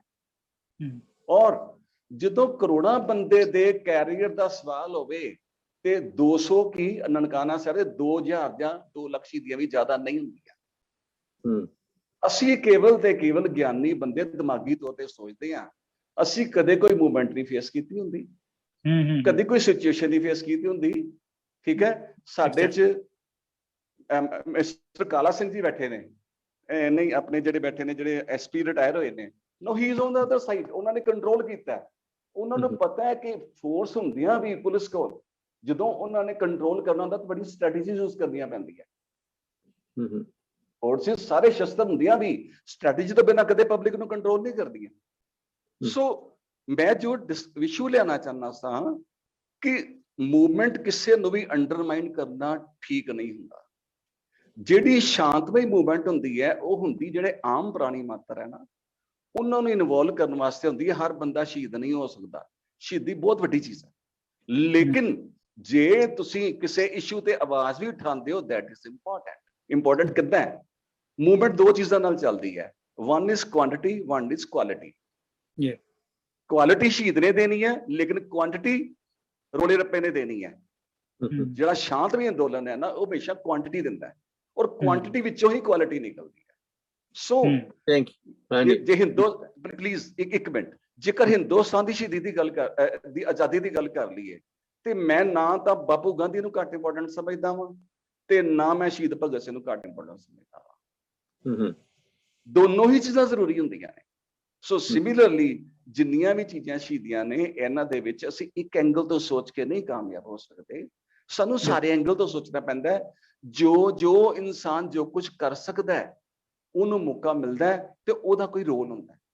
ਸੋ ਇਨ ਅਦਰ ਵਰਡ, ਜਿਵੇਂ ਗਾਂਧੀ ਜੀ ਦੇ ਜਿਹੜਾ ਇਕੱਲਾ ਗਾਂਧੀ ਜੀ ਨੇ ਲਿਬਰੇਟ ਨਹੀਂ ਕਰਾਇਆ ਹੈ, ਨੇਤਾਜੀ ਸੁਭਾਸ਼ ਚੰਦਰ ਬੋਸ ਦਾ ਵੀ ਰੋਲ ਆ ਉਹਦੇ ਵਿੱਚ, ਅਕਾਲੀਆਂ ਦਾ ਵੀ, ਗਦਰ ਪਾਰਟੀ ਜਿਹੜੀ ਆ ਉਹਦਾ ਵੀ ਰੋਲ ਹੈ ਇਹਦੇ ਵਿੱਚ। ਸਾਰੀਆਂ ਚੀਜ਼ਾਂ ਨੇ ਸਮੁੱਚੇ ਤੌਰ ਤੇ ਜਿਹੜਾ ਸੀ ਅੰਗਰੇਜ਼ਾਂ ਨੂੰ ਅਨਕੰਫਰਟੇਬਲ ਕਰਕੇ ਇੱਥੋਂ ਕੱਢਿਆ, ਨਾ ਕਿ ਸਿਵਲ ਡਿਸਓਬੀਡੀਐਂਸ ਦੀ ਮੂਵਮੈਂਟ ਨਹੀਂ। ਪਾਟਿਆ ਸਾਹਿਬ, ਤੁਹਾਡਾ ਕੀ ਵਿਚਾਰ ਹੈ ਇਸ ਬਾਬਤ? ਸਾਰੇ ਗੱਲਾਂ ਬਹੁਤ ਅੱਛੀਆਂ ਕਹੀਆਂ ਜੀ, ਹਰ ਇੱਕ ਐਂਗਲ, ਕਈ ਮੈਨੀ ਫੈਕਟਰਸ, ਕਈ ਗੱਲਾਂ ਜਿਹੜੀਆਂ ਹੁੰਦੀਆਂ ਉਹ ਮਿਲ ਕੇ ਕੁਝ ਅਚੀਵਮੈਂਟ ਹੁੰਦੀ ਹੈ। ਜਿਸ ਤਰ੍ਹਾਂ ਮੈਂ ਪਹਿਲਾਂ ਅਰਜ਼ ਕੀਤੀ ਹੈ ਕਿ ਜਦੋਂ ਵੀ ਕੋਈ ਜੰਗ ਹੋਵੇ ਜਾਂ ਮੁਹਿੰਮ ਹੋਵੇ ਜਾਂ ਕੋਈ ਪ੍ਰੋਟੈਸਟ ਹੋਵੇ, we have to assess who the opponent is। ਜੀ ਨਨਕਾਣਾ ਸਾਹਿਬ ਵੇਲੇ ਗਵਰਨਮੈਂਟ ਉਹਨਾਂ ਨਾਲ ਨਹੀਂ ਸੀ ਲੱਗੀ ਹੋਈ। ਦੇ ਹੈਡ ਸਿੰਪਥੀ ਫਾਰ ਮਾਨਤਾ, ਕਿਉਂਕਿ ਉਹਨਾਂ ਨੂੰ ਆਪਣੇ ਕੰਟਰੋਲ ਰੱਖਿਆ ਹੋਇਆ ਸੀ, ਲੇਕਿਨ ਉਹ ਐਕਟਿਵਲੀ ਪਾਰਟਿਸਿਪੇਟ ਨਹੀਂ ਸੀ ਨਾ ਕਰ ਰਹੇ। ਸਿਰਫ ਜੰਗ ਜਿਹੜੀ ਸੀ ਉਹ ਕੁਛ ਮੰਨਤਾ ਔਰ ਉਹਨਾਂ ਦੇ ਗੁੰਡਿਆਂ ਦੇ ਨਾਲ ਸੀਗੀ। ਇਸ ਵਾਸਤੇ ਜਾ ਕੇ ਸਿਰਫ ਸ਼ਹੀਦੀ ਦੇ ਦੇਣੀ ਕੋਈ ਨਹੀਂ, ਇੰਨੀ ਸਮਾਰਟ ਚੀਜ਼ ਨਹੀਂ ਸੀ ਮੇਰੇ ਖਿਆਲ ਦੇ ਨਾਲ। ਦੂਜੇ ਨਾਲ ਲੋਕ ਤਿਆਰ ਹੋ ਕੇ ਜਾਣਾ ਚਾਹੀਦਾ ਸੀ, ਪਬਲਿਕ ਓਪੀਨੀਅਨ ਨਾਲ ਲੈ ਕੇ ਜਾਣਾ ਚਾਹੀਦਾ ਸੀ। ਔਰ ਜਿਸ ਤਰ੍ਹਾਂ ਭਾਈ ਸਾਹਿਬ ਨੇ ਕਿਹਾ, ਪਹਿਲਾਂ ਅੰਗਰੇਜ਼ਾਂ ਨੂੰ ਵੀ ਅਪਰੋਚ ਕੀਤਾ ਜਾ ਸਕਦਾ ਸੀ। ਅੰਗਰੇਜ਼ ਲੋਕ ਇਹ ਨਹੀਂ ਸੀ ਸਿੱਖਾਂ ਨੂੰ ਖਤਮ ਕਰਨਾ ਚਾਹੁੰਦੇ ਸੀ, ਉਹਨਾਂ ਨੂੰ ਤਾਂ ਚਾਹੀਦੀ ਸਿੰਪੈਥੀ ਹੋਣੀ ਚਾਹੀਦੀ। ਸਾਨੂੰ ਕੋਲ ਐਸੀ ਪਬਲਿਕ ਹੋਵੇ ਜਿਹੜੇ ਸਾਡੇ ਨਾਲ ਸਿੰਪੈਥਾਈਜ਼ ਕਰੇ। ਅਗਰ ਉਹ ਸਿੱਖ ਗਵਰਨਮੈਂਟ ਨੂੰ ਮਿਲ ਕੇ ਇਹ ਸਮਝਾਉਂਦੇ ਕਿ ਇਹ ਕੰਮ ਜੋ ਗਲਤ ਹੋ ਰਹੇ ਨੇ, ਅੰਦਰ ਕਰਪਸ਼ਨ ਹੋ ਰਹੀ ਹੈ, ਤੇ ਉਹਨਾਂ ਨੂੰ ਅਪੀਜ਼ ਕਰਨ ਵਾਸਤੇ ਉਹਨਾਂ ਨੂੰ ਕੱਢ ਸਕਦੇ ਸੀ। ਔਰ ਜੋ ਸਿੱਖ ਗਵਰਨਮੈਂਟ ਨਾਲ ਮਿਲਦੇ ਸੀ ਉਹ ਗਵਰਨਮੈਂਟ ਨੂੰ ਅਪਰੀਸ਼ੀਏਟ ਕਰਦੇ, ਉਹਨਾਂ ਨੂੰ। ਤੇ ਜ਼ਰੂਰੀ ਨਹੀਂ ਕਿ ਹਰ ਵਕਤ ਸਾਰੇ ਪਿੱਛੇ ਨਾਰੇ ਲਗਾਉਣੇ ਹੁੰਦੇ ਨੇ। ਸੋ ਹੁਣ ਇਸ ਵੇਲੇ ਜੋ ਕਿਸਾਨਾਂ ਦੀ ਗੱਲ ਹੈ, ਉਹ we are against the entire government of India. So we cannot go with arms. It's not possible. Two situations are totally different. So we have to assess the situation, and our action should be strategized accordingly. Thank you ji. So sorry, go ahead. नहीं कोई गल नहीं। अपने doctor काला सिंह। हाँ जी, thank you very much जी। ਜਿਹੜੀ ਗੱਲ ਮੈਂ ਕਹਿਣਾ ਚਾਹੁੰਦਾ ਹਾਂ, ਉਸ ਵਕਤ ਜਿਹੜੀ ਜ਼ਰੂਰਤ ਸੀ ਸਾਨੂੰ, ਉਹ ਸੀਗੀ ਕਿਰਪਾਨ ਦੀ। ਅੱਜ ਜਿਹੜਾ ਚੱਲ ਰਿਹਾ ਹੈ, ਅੱਜ ਜਿਹੜਾ ਸਾਡਾ ਚੱਲ ਰਿਹਾ ਹੈ ਪ੍ਰੋਟੈਸਟ, ਉਹਦੇ ਵਿੱਚ ਜਿਹੜੀ ਸਾਡੀ ਕਿਰਪਾਨ ਵਾ, ਉਹ ਹੈ ਜਿਹੜੇ ਸਾਡੇ ਕੋਲ ਬਾਕੀ ਦੇ ਐਵੇਨਿਊਸ ਨੇ। ਜਿੱਦਾਂ ਪਹਿਲਾਂ ਵੀ ਜਸਵੀਰ ਸਿੰਘ ਉਹਨਾਂ ਨੇ ਵੀ ਦੱਸਿਆ ਹੁਣੇ ਕਿ ਉਹ 'ਚ ਸਾਡੇ ਕੋਲ ਦੂਸਰੇ ਐਵੇਨਿਊਸ ਨੇ, ਲਾਈਕ ਗੋਇੰਗ ਟੂ ਦਾ ਹਰ ਜਗ੍ਹਾ ਦੇ ਉੱਪਰ weapon is not the answer. Yeah, you're right. Everywhere. So the lesson is, at that time we needed weapon. Now we have got other weapons, like going to the court or any other such measures. Everywhere weapon is not the answer. But that's true. But we have to be forceful rather than just sitting there protesting in a Gandhian way. But taking a proactive action, like going to the other authorities, going to the courts, is a Guru Gobind Singh's way of doing the things. Sansepai type. Yeah, and the last resort, and as a last resort. But pehla the peacefully pre-ke barte ne Maharaj ne bhi. But no, but weapon is not the answer in the Kisan protest. Yes. Now I'm going to go back to Dr. Vasu again. Dr. Vasu, anything else you'd like to add? ਅਸਲ ਵਿੱਚ ਗੱਲ ਇਹ ਜੀ ਵੀ ਕਈ situation ਏਦਾਂ ਦੀਆਂ ਹੁੰਦੀਆਂ ਨੇ ਜਿੱਥੇ ਲੋਕਾਂ ਨੂੰ ਅਵੇਅਰ ਕਰਨ ਲਈ ਸ਼ਹੀਦੀ ਜਿਹੜੀ ਬੜੀ ਜ਼ਰੂਰੀ ਹੋ ਜਾਂਦੀ ਹੈ। ਗੁਰੂ ਤੇਗ ਬਹਾਦਰ ਦੀ ਸ਼ਹੀਦੀ ਉਹ ਇਸ ਤਰ੍ਹਾਂ ਸੀ, ਬਹੁਤ ਜ਼ਰੂਰੀ ਗੱਲ ਸੀ। ਜੋ ਗੁਰੂ ਤੇਗ ਬਹਾਦਰ ਨੇ ਸੋਚਿਆ ਸੀਗਾ ਕਿ ਜੇ ਸ਼ਹੀਦੀ ਕਿਸੇ ਮਹਾਂਪੁਰਖ ਦੀ ਹੋ ਜਾਏ ਤੇ ਹਿੰਦੁਸਤਾਨ ਸਾਰਾ ਜਾਗ ਸਕਦਾ ਹੈ, ਕੌਮ ਜਾਗ ਸਕਦੀ ਹੈ। ਤੋ ਸ਼ਹੀਦੀ ਦਾ ਮਤਲਬ ਇਹ ਹੁੰਦਾ ਕਿ ਚਰਚਾ ਚਲਾ ਦੇਣੀ। ਚਰਚਾ ਚੱਲ ਪੈਂਦੀ ਹੈ, ਲੋਕਾਂ ਦਾ ਜਿਹੜਾ ਮਨ ਹੈ ਉਧਰ ਹੋ ਜਾਂਦਾ ਬਈ ਹੈ ਸਭ ਜਗ ਪਇਓ ਹੈ, ਇਹ ਕੀ ਹੋ ਗਿਆ, ਕੀ ਹੋ ਗਿਆ। ਇਹ ਜਿਹੜੀ ਜਨਤਾ ਦੇ ਵਿੱਚ ਲਹਿਰ ਉੱਠੀ ਸੀ, ਉਹ ਸਾਰਾ ਪੰਜਾਬ ਜਿਹੜਾ ਹੈ ਸ਼ਹੀਦੀ ਤੋਂ ਬਾਅਦ ਅਨੰਦਪੁਰ ਸਾਹਿਬ ਚਲਾ ਗਿਆ ਸੀ। ਜਿੰਨੇ ਸਾਡੇ ਬਜ਼ੁਰਗ ਨੇ ਜਿਨ੍ਹਾਂ ਦੀ ਅਸੀਂ ਔਲਾਦ ਹਾਂ, ਉਹ ਸਾਰੇ ਗੁਰੂ ਉਸ ਵੇਲੇ ਸਾਰੇ ਅਨੰਦਪੁਰ ਸਾਹਿਬ ਪਹੁੰਚ ਗਏ ਸੀ। ਔਰ ਗੁਰੂ ਗੋਬਿੰਦ ਸਿੰਘ ਨੇ ਐਲਾਨ ਕੀਤਾ ਸੀ ਵੀ ਮੈਂ ਐਸਾ ਖਾਲਸਾ ਸਜਾਵਾਂਗਾ ਜਿਹੜਾ ਕਿ ਲੁਕ ਨਹੀਂ ਸਕੇਗਾ।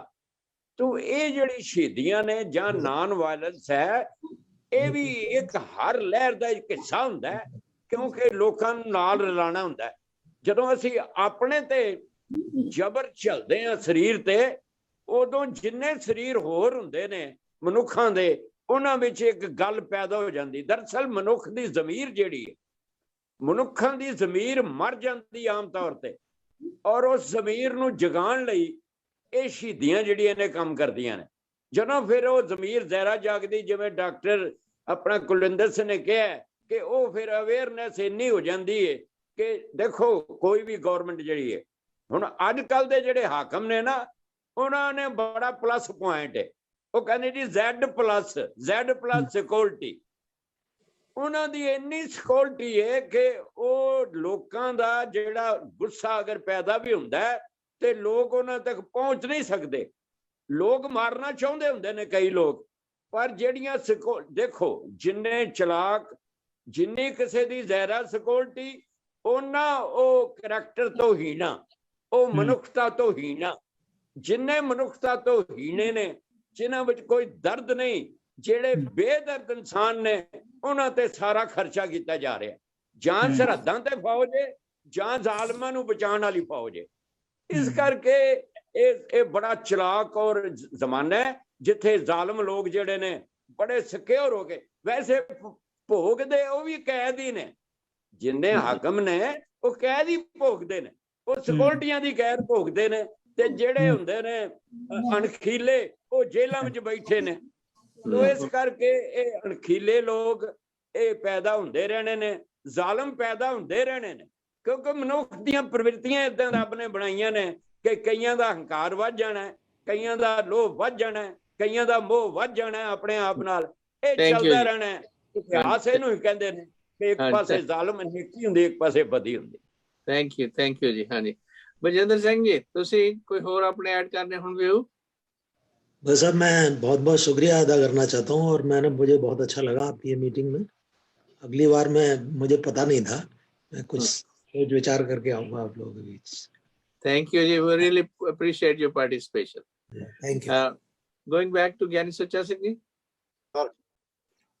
Anything else you like to add नहीं जी आई थिंक एनफ सेड जी बहुत बढ़िया विचार चल रहे हैं पर हर किते अपने अपने विचार है मतलब कि कई गल्लां साडे इतिहास दे विच ऐसियां हैगियां जिहड़े विच सानू असलीयत नहीं पता चलदा लेकिन जो असीं सुनिया जो असीं पढ़िया ਉਹਦੇ ਤੇ ਅਸੀਂ 100% ਅੱਖਰ ਦਾ ਅੱਖਰ ਜਿਹਨੂੰ ਵਰਡ ਬਾਈ ਵਰਡ ਉਹਦੇ ਤੇ ਯਕੀਨ ਕਰਕੇ ਚੱਲਦੇ ਰਹਿੰਦੇ ਆ ਆਪਣੀ ਵਿਜ਼ਡਮ ਕਿਤੇ ਯੂਜ਼ ਨਹੀਂ ਕਰਦੇ ਉਹ ਸਾਨੂੰ ਕਰਨੀ ਚਾਹੀਦੀ ਹੈ ਤੇ ਨਹੀਂ ਤੇ ਸਾਡੇ ਸਾਹਮਣੇ ਦੇਖਦੇ ਹੀ ਅਸੀਂ ਮਤਲਬ ਕਿ ਜਿੰਨੀਆਂ ਕਿ 84 ਤੋਂ ਤਾਂ ਅਸੀਂ ਆਪ ਦੇਖਿਆ ਹੰਡਾਇਆ ਵੀ ਆਪ ਹੈ 10 ਵੀ ਉਸ ਵੇਲੇ ਅੰਮ੍ਰਿਤਸਰ ਸੀਗਾ ਠੀਕ ਹੈ ਜੀ ਹਾਂਜੀ ਸਾਰਾ ਕੁਝ ਦੇਖਿਆ ਤੇ ਉਸ ਤੋਂ ਜਿਹੜਾ ਉਸ ਤੋਂ ਬਾਅਦ ਵੀ ਤੁਸੀਂ ਗੱਲ ਕਿਉਂ ਤੇ ਜਿਹੜੀ ਹੁਣ ਤੱਕ ਉਹਦੀ ਜਿਹੜੀ ਅਚੀਵਮੈਂਟ ਜਿਹੜੀ ਹੈ ਉਸ ਜੇ ਤੁਸੀਂ ਉਸ ਇਸ ਇਨਸੀਡੈਂਟ ਦੀ ਜਿਹਦੇ ਵਿੱਚ ਅਸੀਂ ਕਹਿੰਦੇ ਕਿ 10,000 ਤੋਂ ਜ਼ਿਆਦਾ ਸਿੱਖ ਸ਼ਹੀਦ ਹੋ ਗਏ ਠੀਕ ਹੈ ਜੀ ਉਸ ਦੀ ਜਿਹੜੀ ਅਚੀਵਮੈਂਟ ਜਿਹੜੀ ਹੈ ਨਾ ਉਹ ਕੋਈ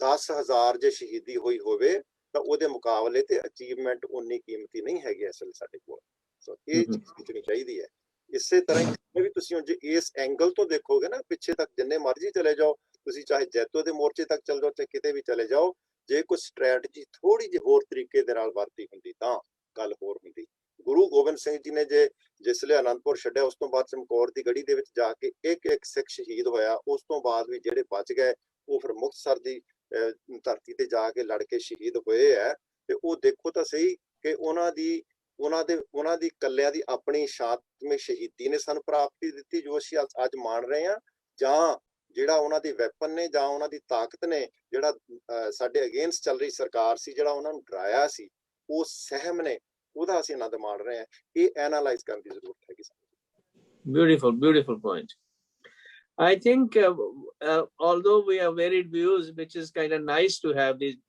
varied views the thing is that ਸਾਡੀ ਜਿਹੜੀ ਗੁਰੂ ਆ ਉਹ ਤੇ ਸਾਡੀ ਗੁਰਬਾਣੀ ਆ ਗੁਰੂ ਗ੍ਰੰਥ ਸਾਹਿਬ ਹੈ ਜਿੰਨਾ ਚਿਰ ਗੁਰੂ ਗ੍ਰੰਥ ਸਾਹਿਬ ਦਾ ਉਪਦੇਸ਼ ਅਸੀਂ ਨਾਲ ਹਿਸਟਰੀ ਦੇ ਨਹੀਂ ਲੈ ਕੇ ਜਾਂਦੇ ਤੇ ਜਿਹੜੀ ਸਾਡੀ ਥਿੰਕਿੰਗ ਹੈ ਉਹਨੇ ਕਲੈਰਿਟੀ ਨਹੀਂ ਡਿਵੈਲਪ ਹੋ ਸਕਦੀ ਹਮੇਸ਼ਾ ਜਿਹੜਾ ਕਨਫਿਊਜ਼ਨ ਦੀ ਦਵਾਈ ਜਿਹੜੀ ਆ ਉਹ ਸਾਡੀ ਗੁਰਬਾਣੀ ਹੋਈ ਹੈ ਤੇ ਉਹ ਗੁਰਬਾਣੀ ਦੇ ਜਿਹੜੇ ਅਸੂਲ ਨੇ ਉਹਨਾਂ ਨੂੰ ਪ੍ਰਚਾਰਨ ਦੇ ਲਈ ਵੀ ਸਾਨੂੰ ਜਿਹੜੀ ਸਾਡੀ ਬੱਚਿਆਂ ਦੀ ਗੁਰਮਤਿ ਐਜੂਕੇਸ਼ਨ ਹੈ ਜਿੱਥੇ ਕਿ ਸੀਡਸ ਇਹਨਾਂ ਚੀਜ਼ਾਂ ਦੇ ਸੋਚਣੀ ਦੇ ਡਿਵੈਲਪ ਕਰਨ ਦੀ ਲੋੜ ਹੈ ਉਹਨੂੰ ਸਟਰੋਂਗ ਕਰਨ ਦੀ ਲੋੜ ਹੈ ਜੇ ਅਸੀਂ ਉਹਨੂੰ ਨਹੀਂ ਸਟਰੋਂਗ ਕਰਾਂਗੇ ਫਿਰ ਗੱਲਾਂ ਜਿਹੜੀਆਂ ਨੇ ਇਸੇ ਤਰ੍ਹਾਂ ਹੀ ਚੱਲਦੀਆਂ ਰਹਿਣਗੀਆਂ ਸੋ ਮੇਰੀ ਤੁਹਾਨੂੰ ਸਭ ਨੂੰ ਇਹੀ ਅਰਜ਼ ਹੈ ਕਿ ਵੀ ਤੁਹਾਡੇ ਵਿਚਾਰ ਬਹੁਤ ਸੋਹਣੇ ਨੇ ਪਰ we need to think little bit about how to strengthen our system ਕਿ ਸਾਡੇ ਜਿਹੜੇ ਬੱਚਿਆਂ ਦੀ ਜਿਹੜੀ ਡਿਵੈਲਪਮੈਂਟ ਹੈ ਉਹ ਇਸ ਤਰੀਕੇ ਨਾਲ ਹੋਵੇ ਕਿ ਇਹਦੇ ਵਿੱਚੋਂ ਚੰਗੀ ਲੀਡਰਸ਼ਿਪ ਪੈਦਾ ਹੋਵੇ ਨਹੀਂ ਤਾਂ ਦੇਖੋ ਸਾਡੇ ਲੀਡਰ ਬਾਦਲ ਹੋਰ ਇਹੋ ਜਿਹੇ ਨਿਕਟ ਸੁਕੜ ਇਕੱਠੇ ਹੋਏ ਨੇ, ਉਹ ਹਮੇਸ਼ਾ ਕੌਮ ਨੂੰ ਧੋਖੇ ਵਿੱਚ ਹੀ, ਗਦਾਰਾਂ ਦੀ ਗਿਣਤੀ ਜਿਹੜੀ ਆ ਉਹ ਜ਼ਿਆਦਾ ਹੈ, ਤੇ ਸਾਡੀਆਂ ਕੁਰਬਾਨੀਆਂ ਜਿਹੜੀਆਂ ਉਹਨਾਂ ਦਾ ਮੁੱਲ ਨਹੀਂ ਪੈਂਦਾ। ਇਸ ਬਾਬਤ ਕੁਝ ਵਿਚਾਰ ਡਾਕਟਰ ਬਾਸੂ ਤੁਸੀਂ ਦਿਓ। ਜੀ ਗੱਲ ਇਹ ਹੈ ਬਈ ਕੁਰਬਾਨੀਆਂ ਦਾ ਮੁੱਲ ਜਿਹੜਾ ਉਹ ਲੀਡਰ ਜਿਹੜੇ ਹੁੰਦੇ ਨੇ ਉਹ ਫਿਰ ਕੁਰਬਾਨੀਆਂ ਦਾ ਮੁੱਲ ਵੱਟ ਲੈਂਦੇ ਨੇ। ਉਹ ਲੀਡਰ ਜਿਹੜੇ ਜਿਵੇਂ ਹੁਣ ਬਲੂਚਿਸਤਾਨ ਤੋਂ ਬਾਅਦ ਜਿਹੜੀ ਅਕਾਲੀ ਸਰਕਾਰ ਬਣੀ ਹੈ, ਉਹਨਾਂ ਕੋਲੋਂ ਜਿਹੜਾ ਸਿੱਖੀ ਦਾ ਮੋਟਿਵ ਜਿਹੜਾ ਉਹਨਾਂ ਨੇ ਫੇਰ ਭੁਲਾ ਦਿੱਤਾ ਵਿੱਚ। ਯਾਨੀ ਜੋ ਪੰਜਾਬ ਦੀ ਮੂਵਮੈਂਟ ਜਿਹੜੀ ਸੀ, ਪੰਜਾਬ ਦੀਆਂ ਮੰਗਾਂ, ਉਹਨੂੰ ਠੰਡੇ ਪੱਤੇ ਪਾ ਦਿੱਤਾ। ਹਾਂਜੀ, ਨਹੀਂ ਮੇਰਾ ਸਵਾਲ ਇਹ ਹੈ ਡਾਕਟਰ ਬਾਸੂ, ਮੇਰਾ ਸਵਾਲ ਇਹ ਹੈ ਕਿ ਵੀ ਸਾਡੀ ਚੰਗੀ ਲੀਡਰਸ਼ਿਪ ਕਿਵੇਂ ਪੈਦਾ ਹੋਵੇ। ਇਹ ਤਾਂ ਠੀਕ ਹੈ ਸਾਡੇ ਕੋਲ ਗਦਾਰ ਬਥੇਰੇ ਨੇ, ਪਰ ਸਵਾਲ ਇਹ ਹੈ ਫਿਊਚਰ ਦੇ ਲਈ ਅਸੀਂ ਜਿਹੜੀ ਇਹ ਚੰਗੀ ਲੀਡਰਸ਼ਿਪ ਪੈਦਾ ਕਰਨ ਦੇ ਲਈ, ਕਿਉਂਕਿ ਆਫਟਰ ਆਲ ਸਾਡੇ ਬੱਚਿਆਂ ਚੋਂ ਹੀ ਲੀਡਰ ਬਣਨੇ ਆ ਨਾ ਗਾਂ ਦੀ ਗਾਂ। ਕਿਸ ਤਰੀਕੇ ਨਾਲ ਅਸੀਂ ਆਪਣਾ ਜਿਹੜਾ ਤੁਸੀਂ ਆਪ ਹੀ ਕਿਹਾ ਕਿ ਗੁਰਬਾਣੀ ਦੇ ਨਾਲ ਚਲਿਆ ਜਾਏ। ਹੁਣ ਗੁਰਬਾਣੀ ਵੀ ਤੇ ਸਾਨੂੰ ਇਹੀ ਕਹਿੰਦੀ, ਜੇ ਤੋਂ ਪ੍ਰੇਮ ਖਿਲਣ ਕਾ ਚਾਹੋ ਸਿਰ ਧਰ ਤਲੀ ਗਲੀ ਮੁਰੀਆਓ। ਇਹ ਜਿਹੜੀ ਖੇਡ ਹੈ ਪ੍ਰੇਮ ਦੀ, ਮਨੁੱਖਤਾ ਦੇ ਪ੍ਰੇਮ ਦੀ, ਕੌਮ ਦੇ ਪ੍ਰੇਮ ਦੀ, ਇਹਦੇ ਵਿੱਚ ਜੇ ਪ੍ਰੇਮ ਦੀ ਖੇਡ ਵਿੱਚ ਸਾਨੂੰ ਇਹ ਜਿਹੜੀ ਸ਼ਹੀਦੀ ਹੈ ਜਾਂ ਸਿਰ ਦੇਣਾ ਪੈਂਦਾ। ਕੋਈ ਪ੍ਰੇਮੀ ਐਸਾ ਨਹੀਂ ਜਿਹੜਾ ਸ਼ਹੀਦ ਨਹੀਂ ਹੁੰਦਾ। ਦੁਨੀਆ ਦਾ ਇਤਿਹਾਸ ਵੇਖ ਲਓ ਤੇ ਸਾਡੇ ਵੀ ਗੁਰੂ ਤੇਗ ਬਹਾਦਰ ਮਨੁੱਖਤਾ ਦੇ ਪ੍ਰੇਮੀ ਸਨ, ਤਾਂ ਹੀ ਸ਼ਹੀਦ ਹੋ ਗਏ ਉਹ। ਤੋ ਇਸ ਕਰਕੇ ਇਹ ਪ੍ਰੇਮ ਦੀ ਖੇਡ ਜਿਹੜੀ ਹੈ ਇਹ ਨਿਜਤਾ ਤੋਂ ਉੱਪਰ ਜਾ ਕੇ, ਆਪਣੀਆਂ ਜਿਹੜੀਆਂ ਲਾਲਚਾਂ ਤੋਂ ਉੱਪਰ ਜਾ ਕੇ ਜਿਹੜੇ ਲੋਕ ਕੰਮ ਕਰਨਗੇ, ਜਿਹੜੇ ਗੁਰੂ ਨਾਨਕ ਵਰਗੇ ਹੋਣਗੇ, ਜਿਹੜੇ ਗੁਰੂ ਗੋਬਿੰਦ ਸਿੰਘ ਵਰਗੇ ਹੋਣਗੇ, ਜਿਨ੍ਹਾਂ ਦੀ ਸਿਰ ਜਿਹੜੇ ਨੇ ਉਹਨਾਂ ਵਿੱਚ ਸੋਚ ਗੁਰੂਆਂ ਦੀ ਹੋਏਗੀ। ਮੈਂ ਤਾਂ ਹੀ ਕਹਿੰਦਾ ਨਾ ਬਈ ਸਿਰ ਜਿਹੜੇ ਨੇ ਉਹ ਗੁਰੂ ਦੇ, ਸਿੱਖਾਂ ਦੇ ਸਿਰ ਲੱਗਣੇ ਚਾਹੀਦੇ ਨੇ। ਗੁਰੂ ਦਾ ਸਿਰ ਹੋਵੇ, ਧੜ ਬੇਸ਼ੱਕ ਕੋਈ ਹੋਵੇ। ਤੋ ਜਦ ਤੱਕ ਅਸੀਂ ਗੁਰੂ ਨਾਨਕ ਔਰ ਗੁਰੂ ਗੋਬਿੰਦ ਸਿੰਘ ਨੂੰ ਆਈਡੀਅਲ ਨਹੀਂ ਮੰਨਦੇ, ਉਹਨਾਂ ਦੇ ਆਈਡੀਅਲ ਗੁਰਬਾਣੀ ਚੋਂ ਨਹੀਂ ਮੰਨਦੇ, ਤਦ ਤੱਕ ਗੱਲ ਬਣਦੀ ਨਹੀਂ। ਇਸ ਕਰਕੇ ਲੀਡਰਸ਼ਿਪ ਨੂੰ ਤਾਂ ਬਹੁਤ ਜ਼ਿੰਮੇਵਾਰ ਹੋਣਾ ਚਾਹੀਦਾ। ਉਹ ਤਾਂ ਗੁਰੂ ਵਰਗੀ ਲੀਡਰਸ਼ਿਪ ਦੇ ਸਕਦੀ, ਬਸ ਹੋਰ ਕੁਝ ਨਹੀਂ। Thank you doctor Kulwinder Singh. ਇਹ ਗੁਰੂ ਸਾਹਿਬ ਦੀ ਲੀਡਰਸ਼ਿਪ ਬਣਾਉਣ ਦੇ ਲਈ ਸਾਨੂੰ ਸ਼ੁਰੂਆਤ ਕਿੱਥੇ ਕਰਨੀ ਪੈਣੀ ਹੈ? ਸਰ ਦੇਖੋ, ਸਟਾਰਟਿੰਗ ਤੇ ਡਾਕਟਰ ਕਾਲਾ ਸਿੰਘ ਜੀ ਨੇ ਇੱਕ ਬੜੀ ਸੋਹਣੀ ਗੱਲ ਕਹੀ ਸੀ। ਕਹਿਣ ਲੱਗੇ ਕਿ ਨਨਕਾਣਾ ਸਾਹਿਬ ਦੀ ਸ਼ਹੀਦੀ ਨੂੰ, ਕੁਝ ਗੱਲਾਂ ਬਰੀਕੀ ਦੀਆਂ ਜਿਹੜੀਆਂ ਅਸੀਂ ਕਹਿਣ ਲੱਗੇ ਡਰਦੇ ਹਾਂ, ਕਿ ਨਨਕਾਣਾ ਸਾਹਿਬ ਦੀ ਸ਼ਹੀਦੀ ਨੂੰ ਅਸੀਂ ਗੁਰੂ ਅਰਜਨ ਦੇਵ ਮਹਾਰਾਜ ਦੀ ਸ਼ਹੀਦੀ ਨਾਲ ਤੇ ਗੁਰੂ ਤੇਗ ਬਹਾਦਰ ਮਹਾਰਾਜ ਦੀ ਸ਼ਹੀਦੀ ਨਾਲ ਇਕੁਏਟ ਨਹੀਂ ਕਰ ਸਕਦੇ। ਦੈਟ ਵਾਸ ਵੈਰੀ ਡੀਪ ਮੇਰੇ ਹਿਸਾਬ ਨਾਲ ਗੱਲ ਜਿਹੜੀ। ਮੈਂ ਸ਼ਹੀਦੀਆਂ 'ਚ ਕੀ ਫਰਕ ਦਿਸਦਾ? ਇੱਕ ਸ਼ਹੀਦ ਜਾ ਰਿਹਾ, ਉਹਨੂੰ ਪਹਿਲਾਂ ਹੀ ਪਤਾ ਹੈ ਕਿ ਐਂਡ ਰਿਜ਼ਲਟ ਕੀ ਹੋਣਾ ਹੈ। ਮੈਂ ਬਿਨਾਂ ਸ਼ਹੀਦੀ ਤੋਂ ਵਾਪਸ ਨਹੀਂ ਆਣਾ। ਹੀ ਨੋਜ਼ ਐਵਰੀਥਿੰਗ। ਲੇਕਿਨ ਜਦੋਂ ਦੂਸਰੇ ਮੂਵਮੈਂਟ ਸ਼ਹੀਦੀਆਂ ਹੁੰਦੀਆਂ, ਉੱਥੇ ਜਾਣ ਵਾਲੇ ਨੂੰ ਉਹ ਤਿਆਰ ਤਾਂ ਜ਼ਰੂਰ ਹੁੰਦਾ ਹੈ, ਬਟ ਹੀ ਇਜ਼ ਨੈਵਰ ਸ਼ੋਰ ਕਿ ਸ਼ਹੀਦੀ ਹੋਣੀ ਹੈ। ਉਹਨੂੰ ਦੂਜੇ ਰਿਜ਼ਲਟ ਦੀ ਵੀ ਆਸ ਹੁੰਦੀ ਹੈ ਕਿ ਹੋ ਸਕਦਾ ਹੈ ਮੇਰੇ ਸ਼ਾਂਤਮਈ ਤਰੀਕੇ ਨਾਲ ਹੀ ਗੱਲ ਬਣ ਜਾਏ। ਨਹੀਂ, ਉਹ ਤਾਂ ਗੱਲ ਤਾਂ ਠੀਕ ਹੈ। ਹਾਂਜੀ, ਪਰ ਮਾਈ ਕੁਐਸਚਨ ਇਜ਼ ਅਗੇਨ ਕਿ ਵੀ ਉਹ ਲੀਡਰਸ਼ਿਪ ਪੈਦਾ ਕਰਨ ਦੇ ਲਈ ਸ਼ੁਰੂਆਤ ਕਿੱਥੋਂ ਹੋਣੀ ਚਾਹੀਦੀ ਹੈ? ਗਿਆਨੀ ਸੁੱਚਾ ਸਿੰਘ ਤੁਸੀਂ ਵਿਚਾਰ ਦੱਸੋ।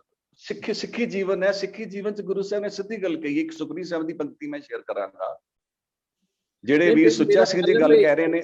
ਉਹ ਤਾਂ ਗੱਲਾਂ ਠੀਕ ਹੈ ਜੀ ਡਾਕਟਰ ਕੁਲਵਿੰਦਰ ਸਿੰਘ ਜੀ, ਉਹ ਤਾਂ ਗੱਲਾਂ ਠੀਕ ਨੇ, ਸਾਨੂੰ ਗੁਰਬਾਣੀ 'ਚ ਬਹੁਤ ਸੋਝ ਮਿਲਦੀ ਹੈ। ਪਰ ਸਵਾਲ ਇਹ ਆ ਕਿ ਵੀ ਉਹ ਸੋਚ ਜਿਹੜੀ ਆ ਸਾਨੂੰ ਸਾਰਿਆਂ ਨੂੰ ਪਤਾ ਵੀ ਆ, ਪਰ ਫਿਰ ਵੀ ਸਾਡੀ ਪ੍ਰੈਕਟਿਸ ਦੇ ਵਿੱਚ ਨਹੀਂ ਆਉਂਦੀ। ਉਹਦੇ ਕਾਰਨ ਕੀ ਨੇ? ਕਿਉਂਕਿ ਸਾਡੇ ਬਚਪਨ ਦੇ ਵਿੱਚ ਕੋਈ ਇਹੋ ਜਿਹੇ ਸੰਸਕਾਰ ਨਹੀਂ ਪੈਦਾ ਕੀਤੇ, ਇਹੋ ਜਿਹੀ ਟ੍ਰੇਨਿੰਗ ਨਹੀਂ ਦਿੱਤੀ ਜਾਂਦੀ ਜਿਨ੍ਹਾਂ ਦੇ ਨਾਲ ਕਿ ਇਹ ਚੀਜ਼ਾਂ ਮੀਨਿੰਗਫੁਲ ਬਣ ਸਕਣ। ਗਿਆਨੀ ਸੁੱਚਾ ਸਿੰਘ ਤੁਸੀਂ ਇਸ ਦੇ ਬਾਬਤ ਵਿਚਾਰ ਦੱਸੋ ਜਰਾ। ਮਤਲਬ ਕਿ ਲੀਡਰਸ਼ਿਪ ਬਣਾਉਣ ਦੇ ਵਾਸਤੇ ਜੀ? ਨਹੀਂ ਜੀ, ਜਿਹੜੇ ਸਾਡੇ ਚੰਗੇ ਲੀਡਰ ਪੈਦਾ ਹੋ ਸਕਣ ਫਿਊਚਰ ਦੇ ਲਈ, ਤੇ ਉਹਦੇ ਲਈ ਸਾਨੂੰ ਕੀ ਕਰਨਾ ਚਾਹੀਦਾ? ਆਪਦੇ ਬੱਚਿਆਂ ਨੂੰ ਕਿਸ ਤਰੀਕੇ ਨਾਲ ਡੀਲ ਕਰਨਾ ਚਾਹੀਦਾ? ਹਾਂਜੀ ਦੇਖੋ ਜੀ, ਦੋ ਹੀ ਚੀਜ਼ਾਂ ਨੇ ਸਾਡੇ ਕੋਲ, ਇੱਕ ਗੁਰਬਾਣੀ ਤੇ ਦੂਸਰਾ ਇਤਿਹਾਸ। ਠੀਕ ਹੈ ਜੀ, ਇਤਿਹਾਸ ਜਿਹੜਾ ਆ ਬਹੁਤ ਵਾਰੀ ਸਾਨੂੰ ਬਹੁਤ ਬਰੀਕੀ ਦੇ ਨਾਲ ਦੇਖਣ ਦੀ ਜ਼ਰੂਰਤ ਹੁੰਦੀ ਹੈ। ਓਕੇ ਜੀ, ਸੋ ਹੁਣ ਉਹਦੇ ਇਤਿਹਾਸ ਦੇ ਵਿੱਚ ਜੇ ਗੁਰੂ ਸਾਹਿਬਾਨ ਜੀ ਦੀ ਲੀਡਰਸ਼ਿਪ ਨੂੰ ਛੱਡ ਕੇ ਇਨਸਾਨ ਦੀ ਲੀਡਰਸ਼ਿਪ ਨੂੰ ਦੇਖੋ ਨਾ, ਕਿਉਂਕਿ ਇਸ ਤੇ ਇਨਸਾਨ ਲੀਡਰ ਪੈਦਾ ਕਰਨੇ ਨਾ ਜੀ। ਗੁਰੂ ਮਹਾਰਾਜ ਕਿਸ ਤਰ੍ਹਾਂ ਲੀਡਰ ਸੀਗੇ ਉਹਨੂੰ ਛੱਡ ਦਿਓ ਉਸ ਪਾਰਟ ਨੂੰ, ਕਿਉਂਕਿ ਅਸੀਂ ਗੁਰੂ ਦੀ ਤੇ ਮੇਰਾ ਖਿਆਲ ਜਿਹੜੀ ਪੂਰੀ ਤਰ੍ਹਾਂ ਨਕਲ ਕਦੇ ਵੀ ਨਹੀਂ ਕਰ ਸਕਣਾ ਨਾ ਜੀ, ਤੇ ਹੋ ਨਹੀਂ ਸਕਦਾ। ਸਾਨੂੰ ਜਿਹੜੇ ਜਿੰਨੇ ਸਿੱਖ ਲੀਡਰ ਹੋਏ ਆ, ਬੰਦਾ ਸਿੰਘ ਬਹਾਦਰ ਜੀ ਤੋਂ ਦੇਖ ਲਓ, ਦੇਖੋ ਪਹਿਲੇ ਲੀਡਰ ਗੁਰੂ ਮਹਾਰਾਜ ਨੇ ਸਾਨੂੰ ਬਣਾ ਕੇ ਦਿੱਤੇ ਆ। ਈਵਨ ਤੋਂ ਉਹ ਤੋਂ ਪਹਿਲਾਂ ਵੀ ਬੜੇ ਲੀਡਰ ਹੈਗੇ, ਠੀਕ ਹੈ ਜੀ। ਗੁਰੂ ਤੇਗ ਬਹਾਦਰ ਜੀ ਜੰਗ ਦੇ ਵਿੱਚ ਲੜਦੇ ਰਹੇ, ਗੁਰੂ ਹਰਗੋਬਿੰਦ ਸਾਹਿਬ ਜੀ ਲੜਦੇ ਰਹੇ ਆ, ਤੇ ਉਹ ਲੀਡਰਸ਼ਿਪ ਤੇ ਉੱਥੋਂ ਸ਼ੁਰੂ ਹੋ ਜਾਂਦੀ ਹੈ। ਉਹਦੇ ਵਿੱਚ ਜਿਹੜੇ ਇਨਸਾਨ ਤੌਰ ਤੇ ਲੀਡਰ ਆਉਂਦੇ ਆ, ਉਹ ਜਿਹੜੇ ਲੀਡਰਸ਼ਿਪ ਉਹ ਗੁਰੂ ਗੋਬਿੰਦ ਸਿੰਘ ਜੀ ਤੋਂ ਬਾਅਦ ਸ਼ੁਰੂ ਹੁੰਦੀ ਹੈ, ਇਨਸਾਨ ਦੀ ਲੀਡਰਸ਼ਿਪ। ਔਰ ਬੰਦਾ ਸਿੰਘ ਬਹਾਦਰ ਦੀ ਜਿਹੜੀ ਰੂਪ ਦੇ ਵਿੱਚ ਸ਼ੁਰੂ ਹੁੰਦੀ ਹੈ। ਉਸ ਤੋਂ ਬਾਅਦ ਭਾਈ ਮਨੀ ਸਿੰਘ ਜੀ ਲੀਡਰ ਆਉਂਦੇ ਆ, ਠੀਕ ਹੈ ਜੀ। ਇਸ ਤਰ੍ਹਾਂ ਦੇ ਸਾਡੀ ਇਤਿਹਾਸ ਦੇ ਵਿੱਚ ਜਾਣੀ ਹਜ਼ਾਰਾਂ ਹੀ ਲੀਡਰ ਆਉਣਗੇ। ਉਹਨਾਂ ਨੇ ਕਿਸ ਕਿਸ ਤਰੀਕੇ ਦੇ ਨਾਲ ਜਿਹੜਾ ਸਿੱਖ ਧਰਮ ਨੂੰ ਸਾਂਭਿਆ। ਹੁਣ ਜਦੋਂ ਭਾਈ ਮਨੀ ਸਿੰਘ ਜੀ ਨੇ ਦੇਖਿਆ ਜਾਵੇ ਤਾਂ ਉਹਨਾਂ ਨੇ ਤਲਵਾਰ ਨਹੀਂ ਸੀ ਚੱਕੀ, ਲੇਕਿਨ ਉਹਨਾਂ ਨੇ ਗੁਰਬਾਣੀ ਦੇ ਨਾਲ ਜੋੜਨ ਦੇ ਵਾਸਤੇ ਗੁਟਕਿਆਂ ਦੀ ਕਾਢ ਕੱਢੀ, ਉਹਨਾਂ ਨੇ ਕੱਢੀ, ਪੋਥੀਆਂ ਗੁਟਕੇ ਉਹਨਾਂ ਨੇ ਬਣਾਏ ਤੇ ਜੰਗਲਾਂ ਦੇ ਵਿੱਚ ਭੇਜਦੇ ਰਹੇ ਕਿ ਗੁਰਬਾਣੀ ਦੇ ਨਾਲ ਜੁੜੇ ਰਹੋ, ਠੀਕ ਹੈ ਜੀ। ਉਸ ਵੇਲੇ ਇਸੇ ਚੀਜ਼ ਦੀ ਜ਼ਰੂਰਤ ਸੀ ਕਿ ਗੁਰਬਾਣੀ ਦੇ ਨਾਲ ਜੁੜੇ ਰਹੋ। ਉਹ ਵੀ ਇੱਕ ਲੀਡਰਸ਼ਿਪ ਸੀ। ਸੋ ਇਸ ਤਰ੍ਹਾਂ ਦੇ ਸਾਨੂੰ ਸਾਰੇ ਲੀਡਰਾਂ ਦਾ ਮੇਰਾ ਖਿਆਲ ਇੱਕ ਜਿਹੜਾ ਕਿਤਾਬਚਾ ਬਣਾ ਲੈਣਾ ਚਾਹੀਦਾ, ਤੇ ਫਿਰ ਦੇਖਣਾ ਚਾਹੀਦਾ ਕਿ ਉਹਨਾਂ ਦੀ ਕਾਮਯਾਬੀ ਕਿਸ ਤਰੀਕੇ ਦੇ ਨਾਲ ਸੀ ਤੇ ਕਿਸ ਸਿਚੁਏਸ਼ਨ ਦੇ ਵਿੱਚ ਸੀਗੀ, ਤੇ ਉਸ ਤੋਂ ਮੇਰਾ ਖਿਆਲ ਸੇਧ ਲੈਣੀ ਚਾਹੀਦੀ ਸੀ। ਥੈਂਕ ਯੂ ਜੀ। ਪਾਡੀਆ ਸਾਹਿਬ,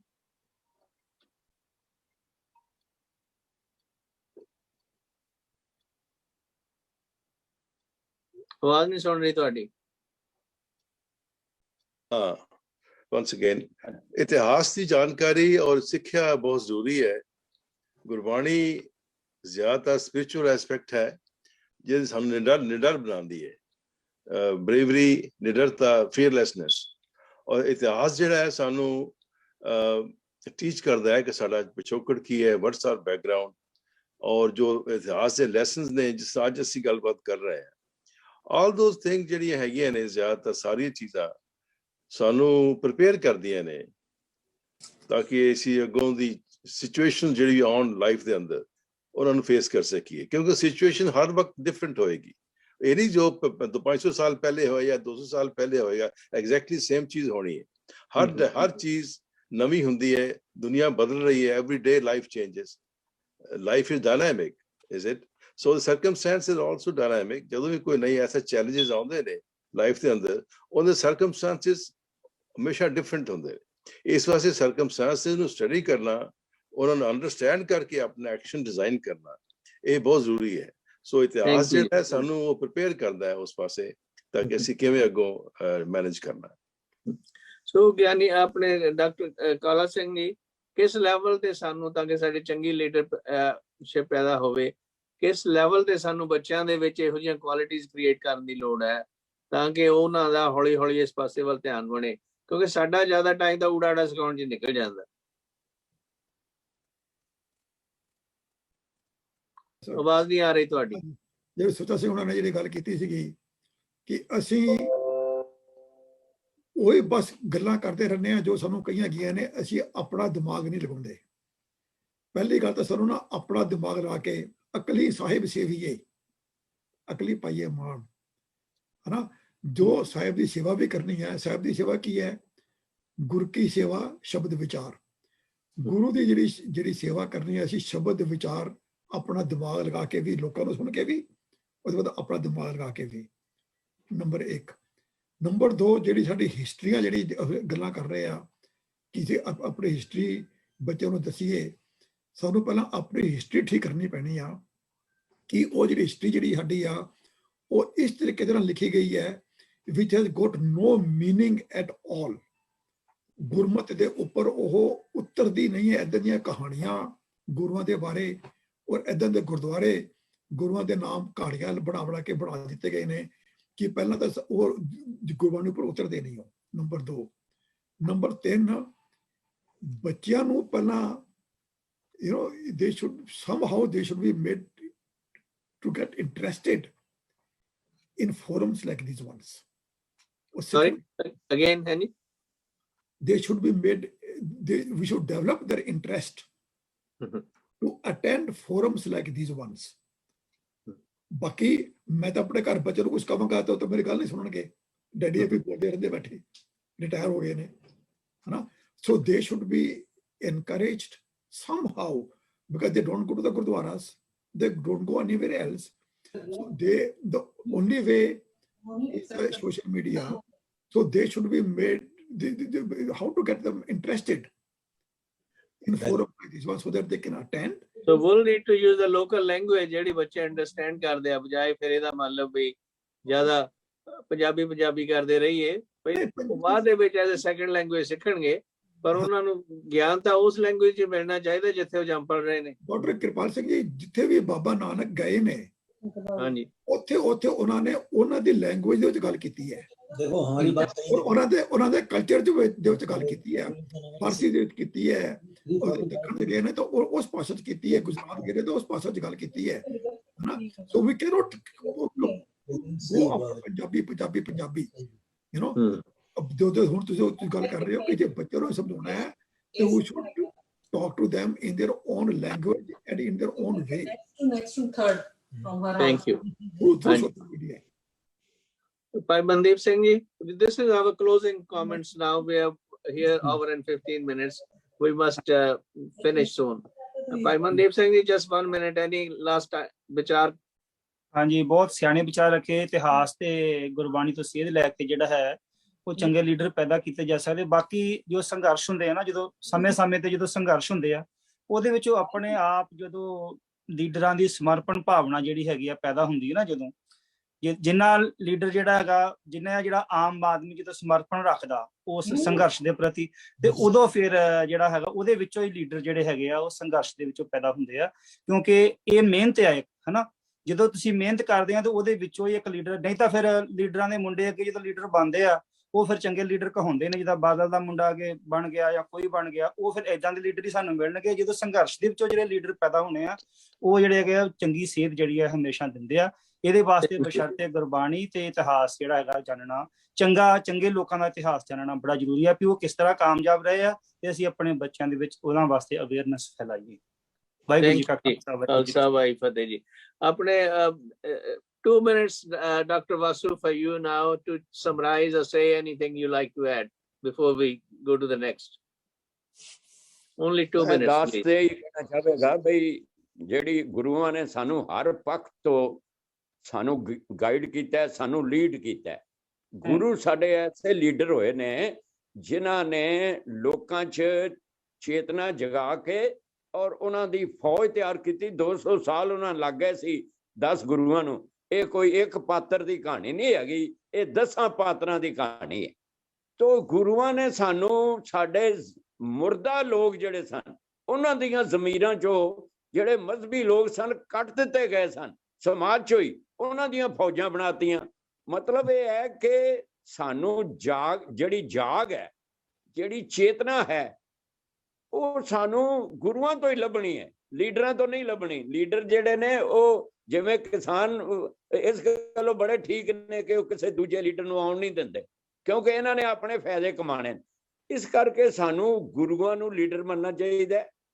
ਗੁਰੂ ਸਾਨੂੰ ਅਗਵਾਈ ਦੇ ਸਕਦੇ ਨੇ, ਗੁਰੂ ਕੁਰਬਾਨੀ ਦੀ ਜਾਚ ਸਿਖਾ ਸਕਦੇ ਨੇ। ਬਾਕੀ ਕਿ ਮੈਂ ਕਹਿਣਾ ਚਾਹਾਂਗਾ, ਸ਼ਹੀਦ ਜਿਹੜਾ ਉਹ ਜਦੋਂ ਫੈਸਲਾ ਕਰਦਾ ਕਿ ਮੈਂ ਸ਼ਹੀਦ ਹੋਣਾ, ਬਸ ਉਹਦੇ ਸਾਹਮਣੇ ਸ਼ਹੀਦ ਹੋਣਾ ਹੀ ਹੁੰਦਾ। ਸਾਡੇ ਵਰਗੇ ਲੋਕ ਠੀਕ ਨੇ, ਵਿਚਾਰਾਂ ਕਰਦੇ ਰਹਿ ਜਾਂਦੇ ਨੇ, ਪਰ ਸ਼ਹੀਦ ਜਿਹੜਾ ਉਹ ਆਪਣਾ ਮੈਸੇਜ ਸ਼ਹੀਦੀ ਦੁਆਰਾ ਦੇ ਜਾਂਦਾ ਕਿ ਮਨੁੱਖਤਾ ਜਿਹੜੀ ਹੈ ਉਹਦੇ ਲਈ ਚੇਤਨਾ ਜਗਾ ਜਾਂਦਾ ਸੀ। ਥੈਂਕ ਯੂ ਜੀ, ਥੈਂਕ ਯੂ।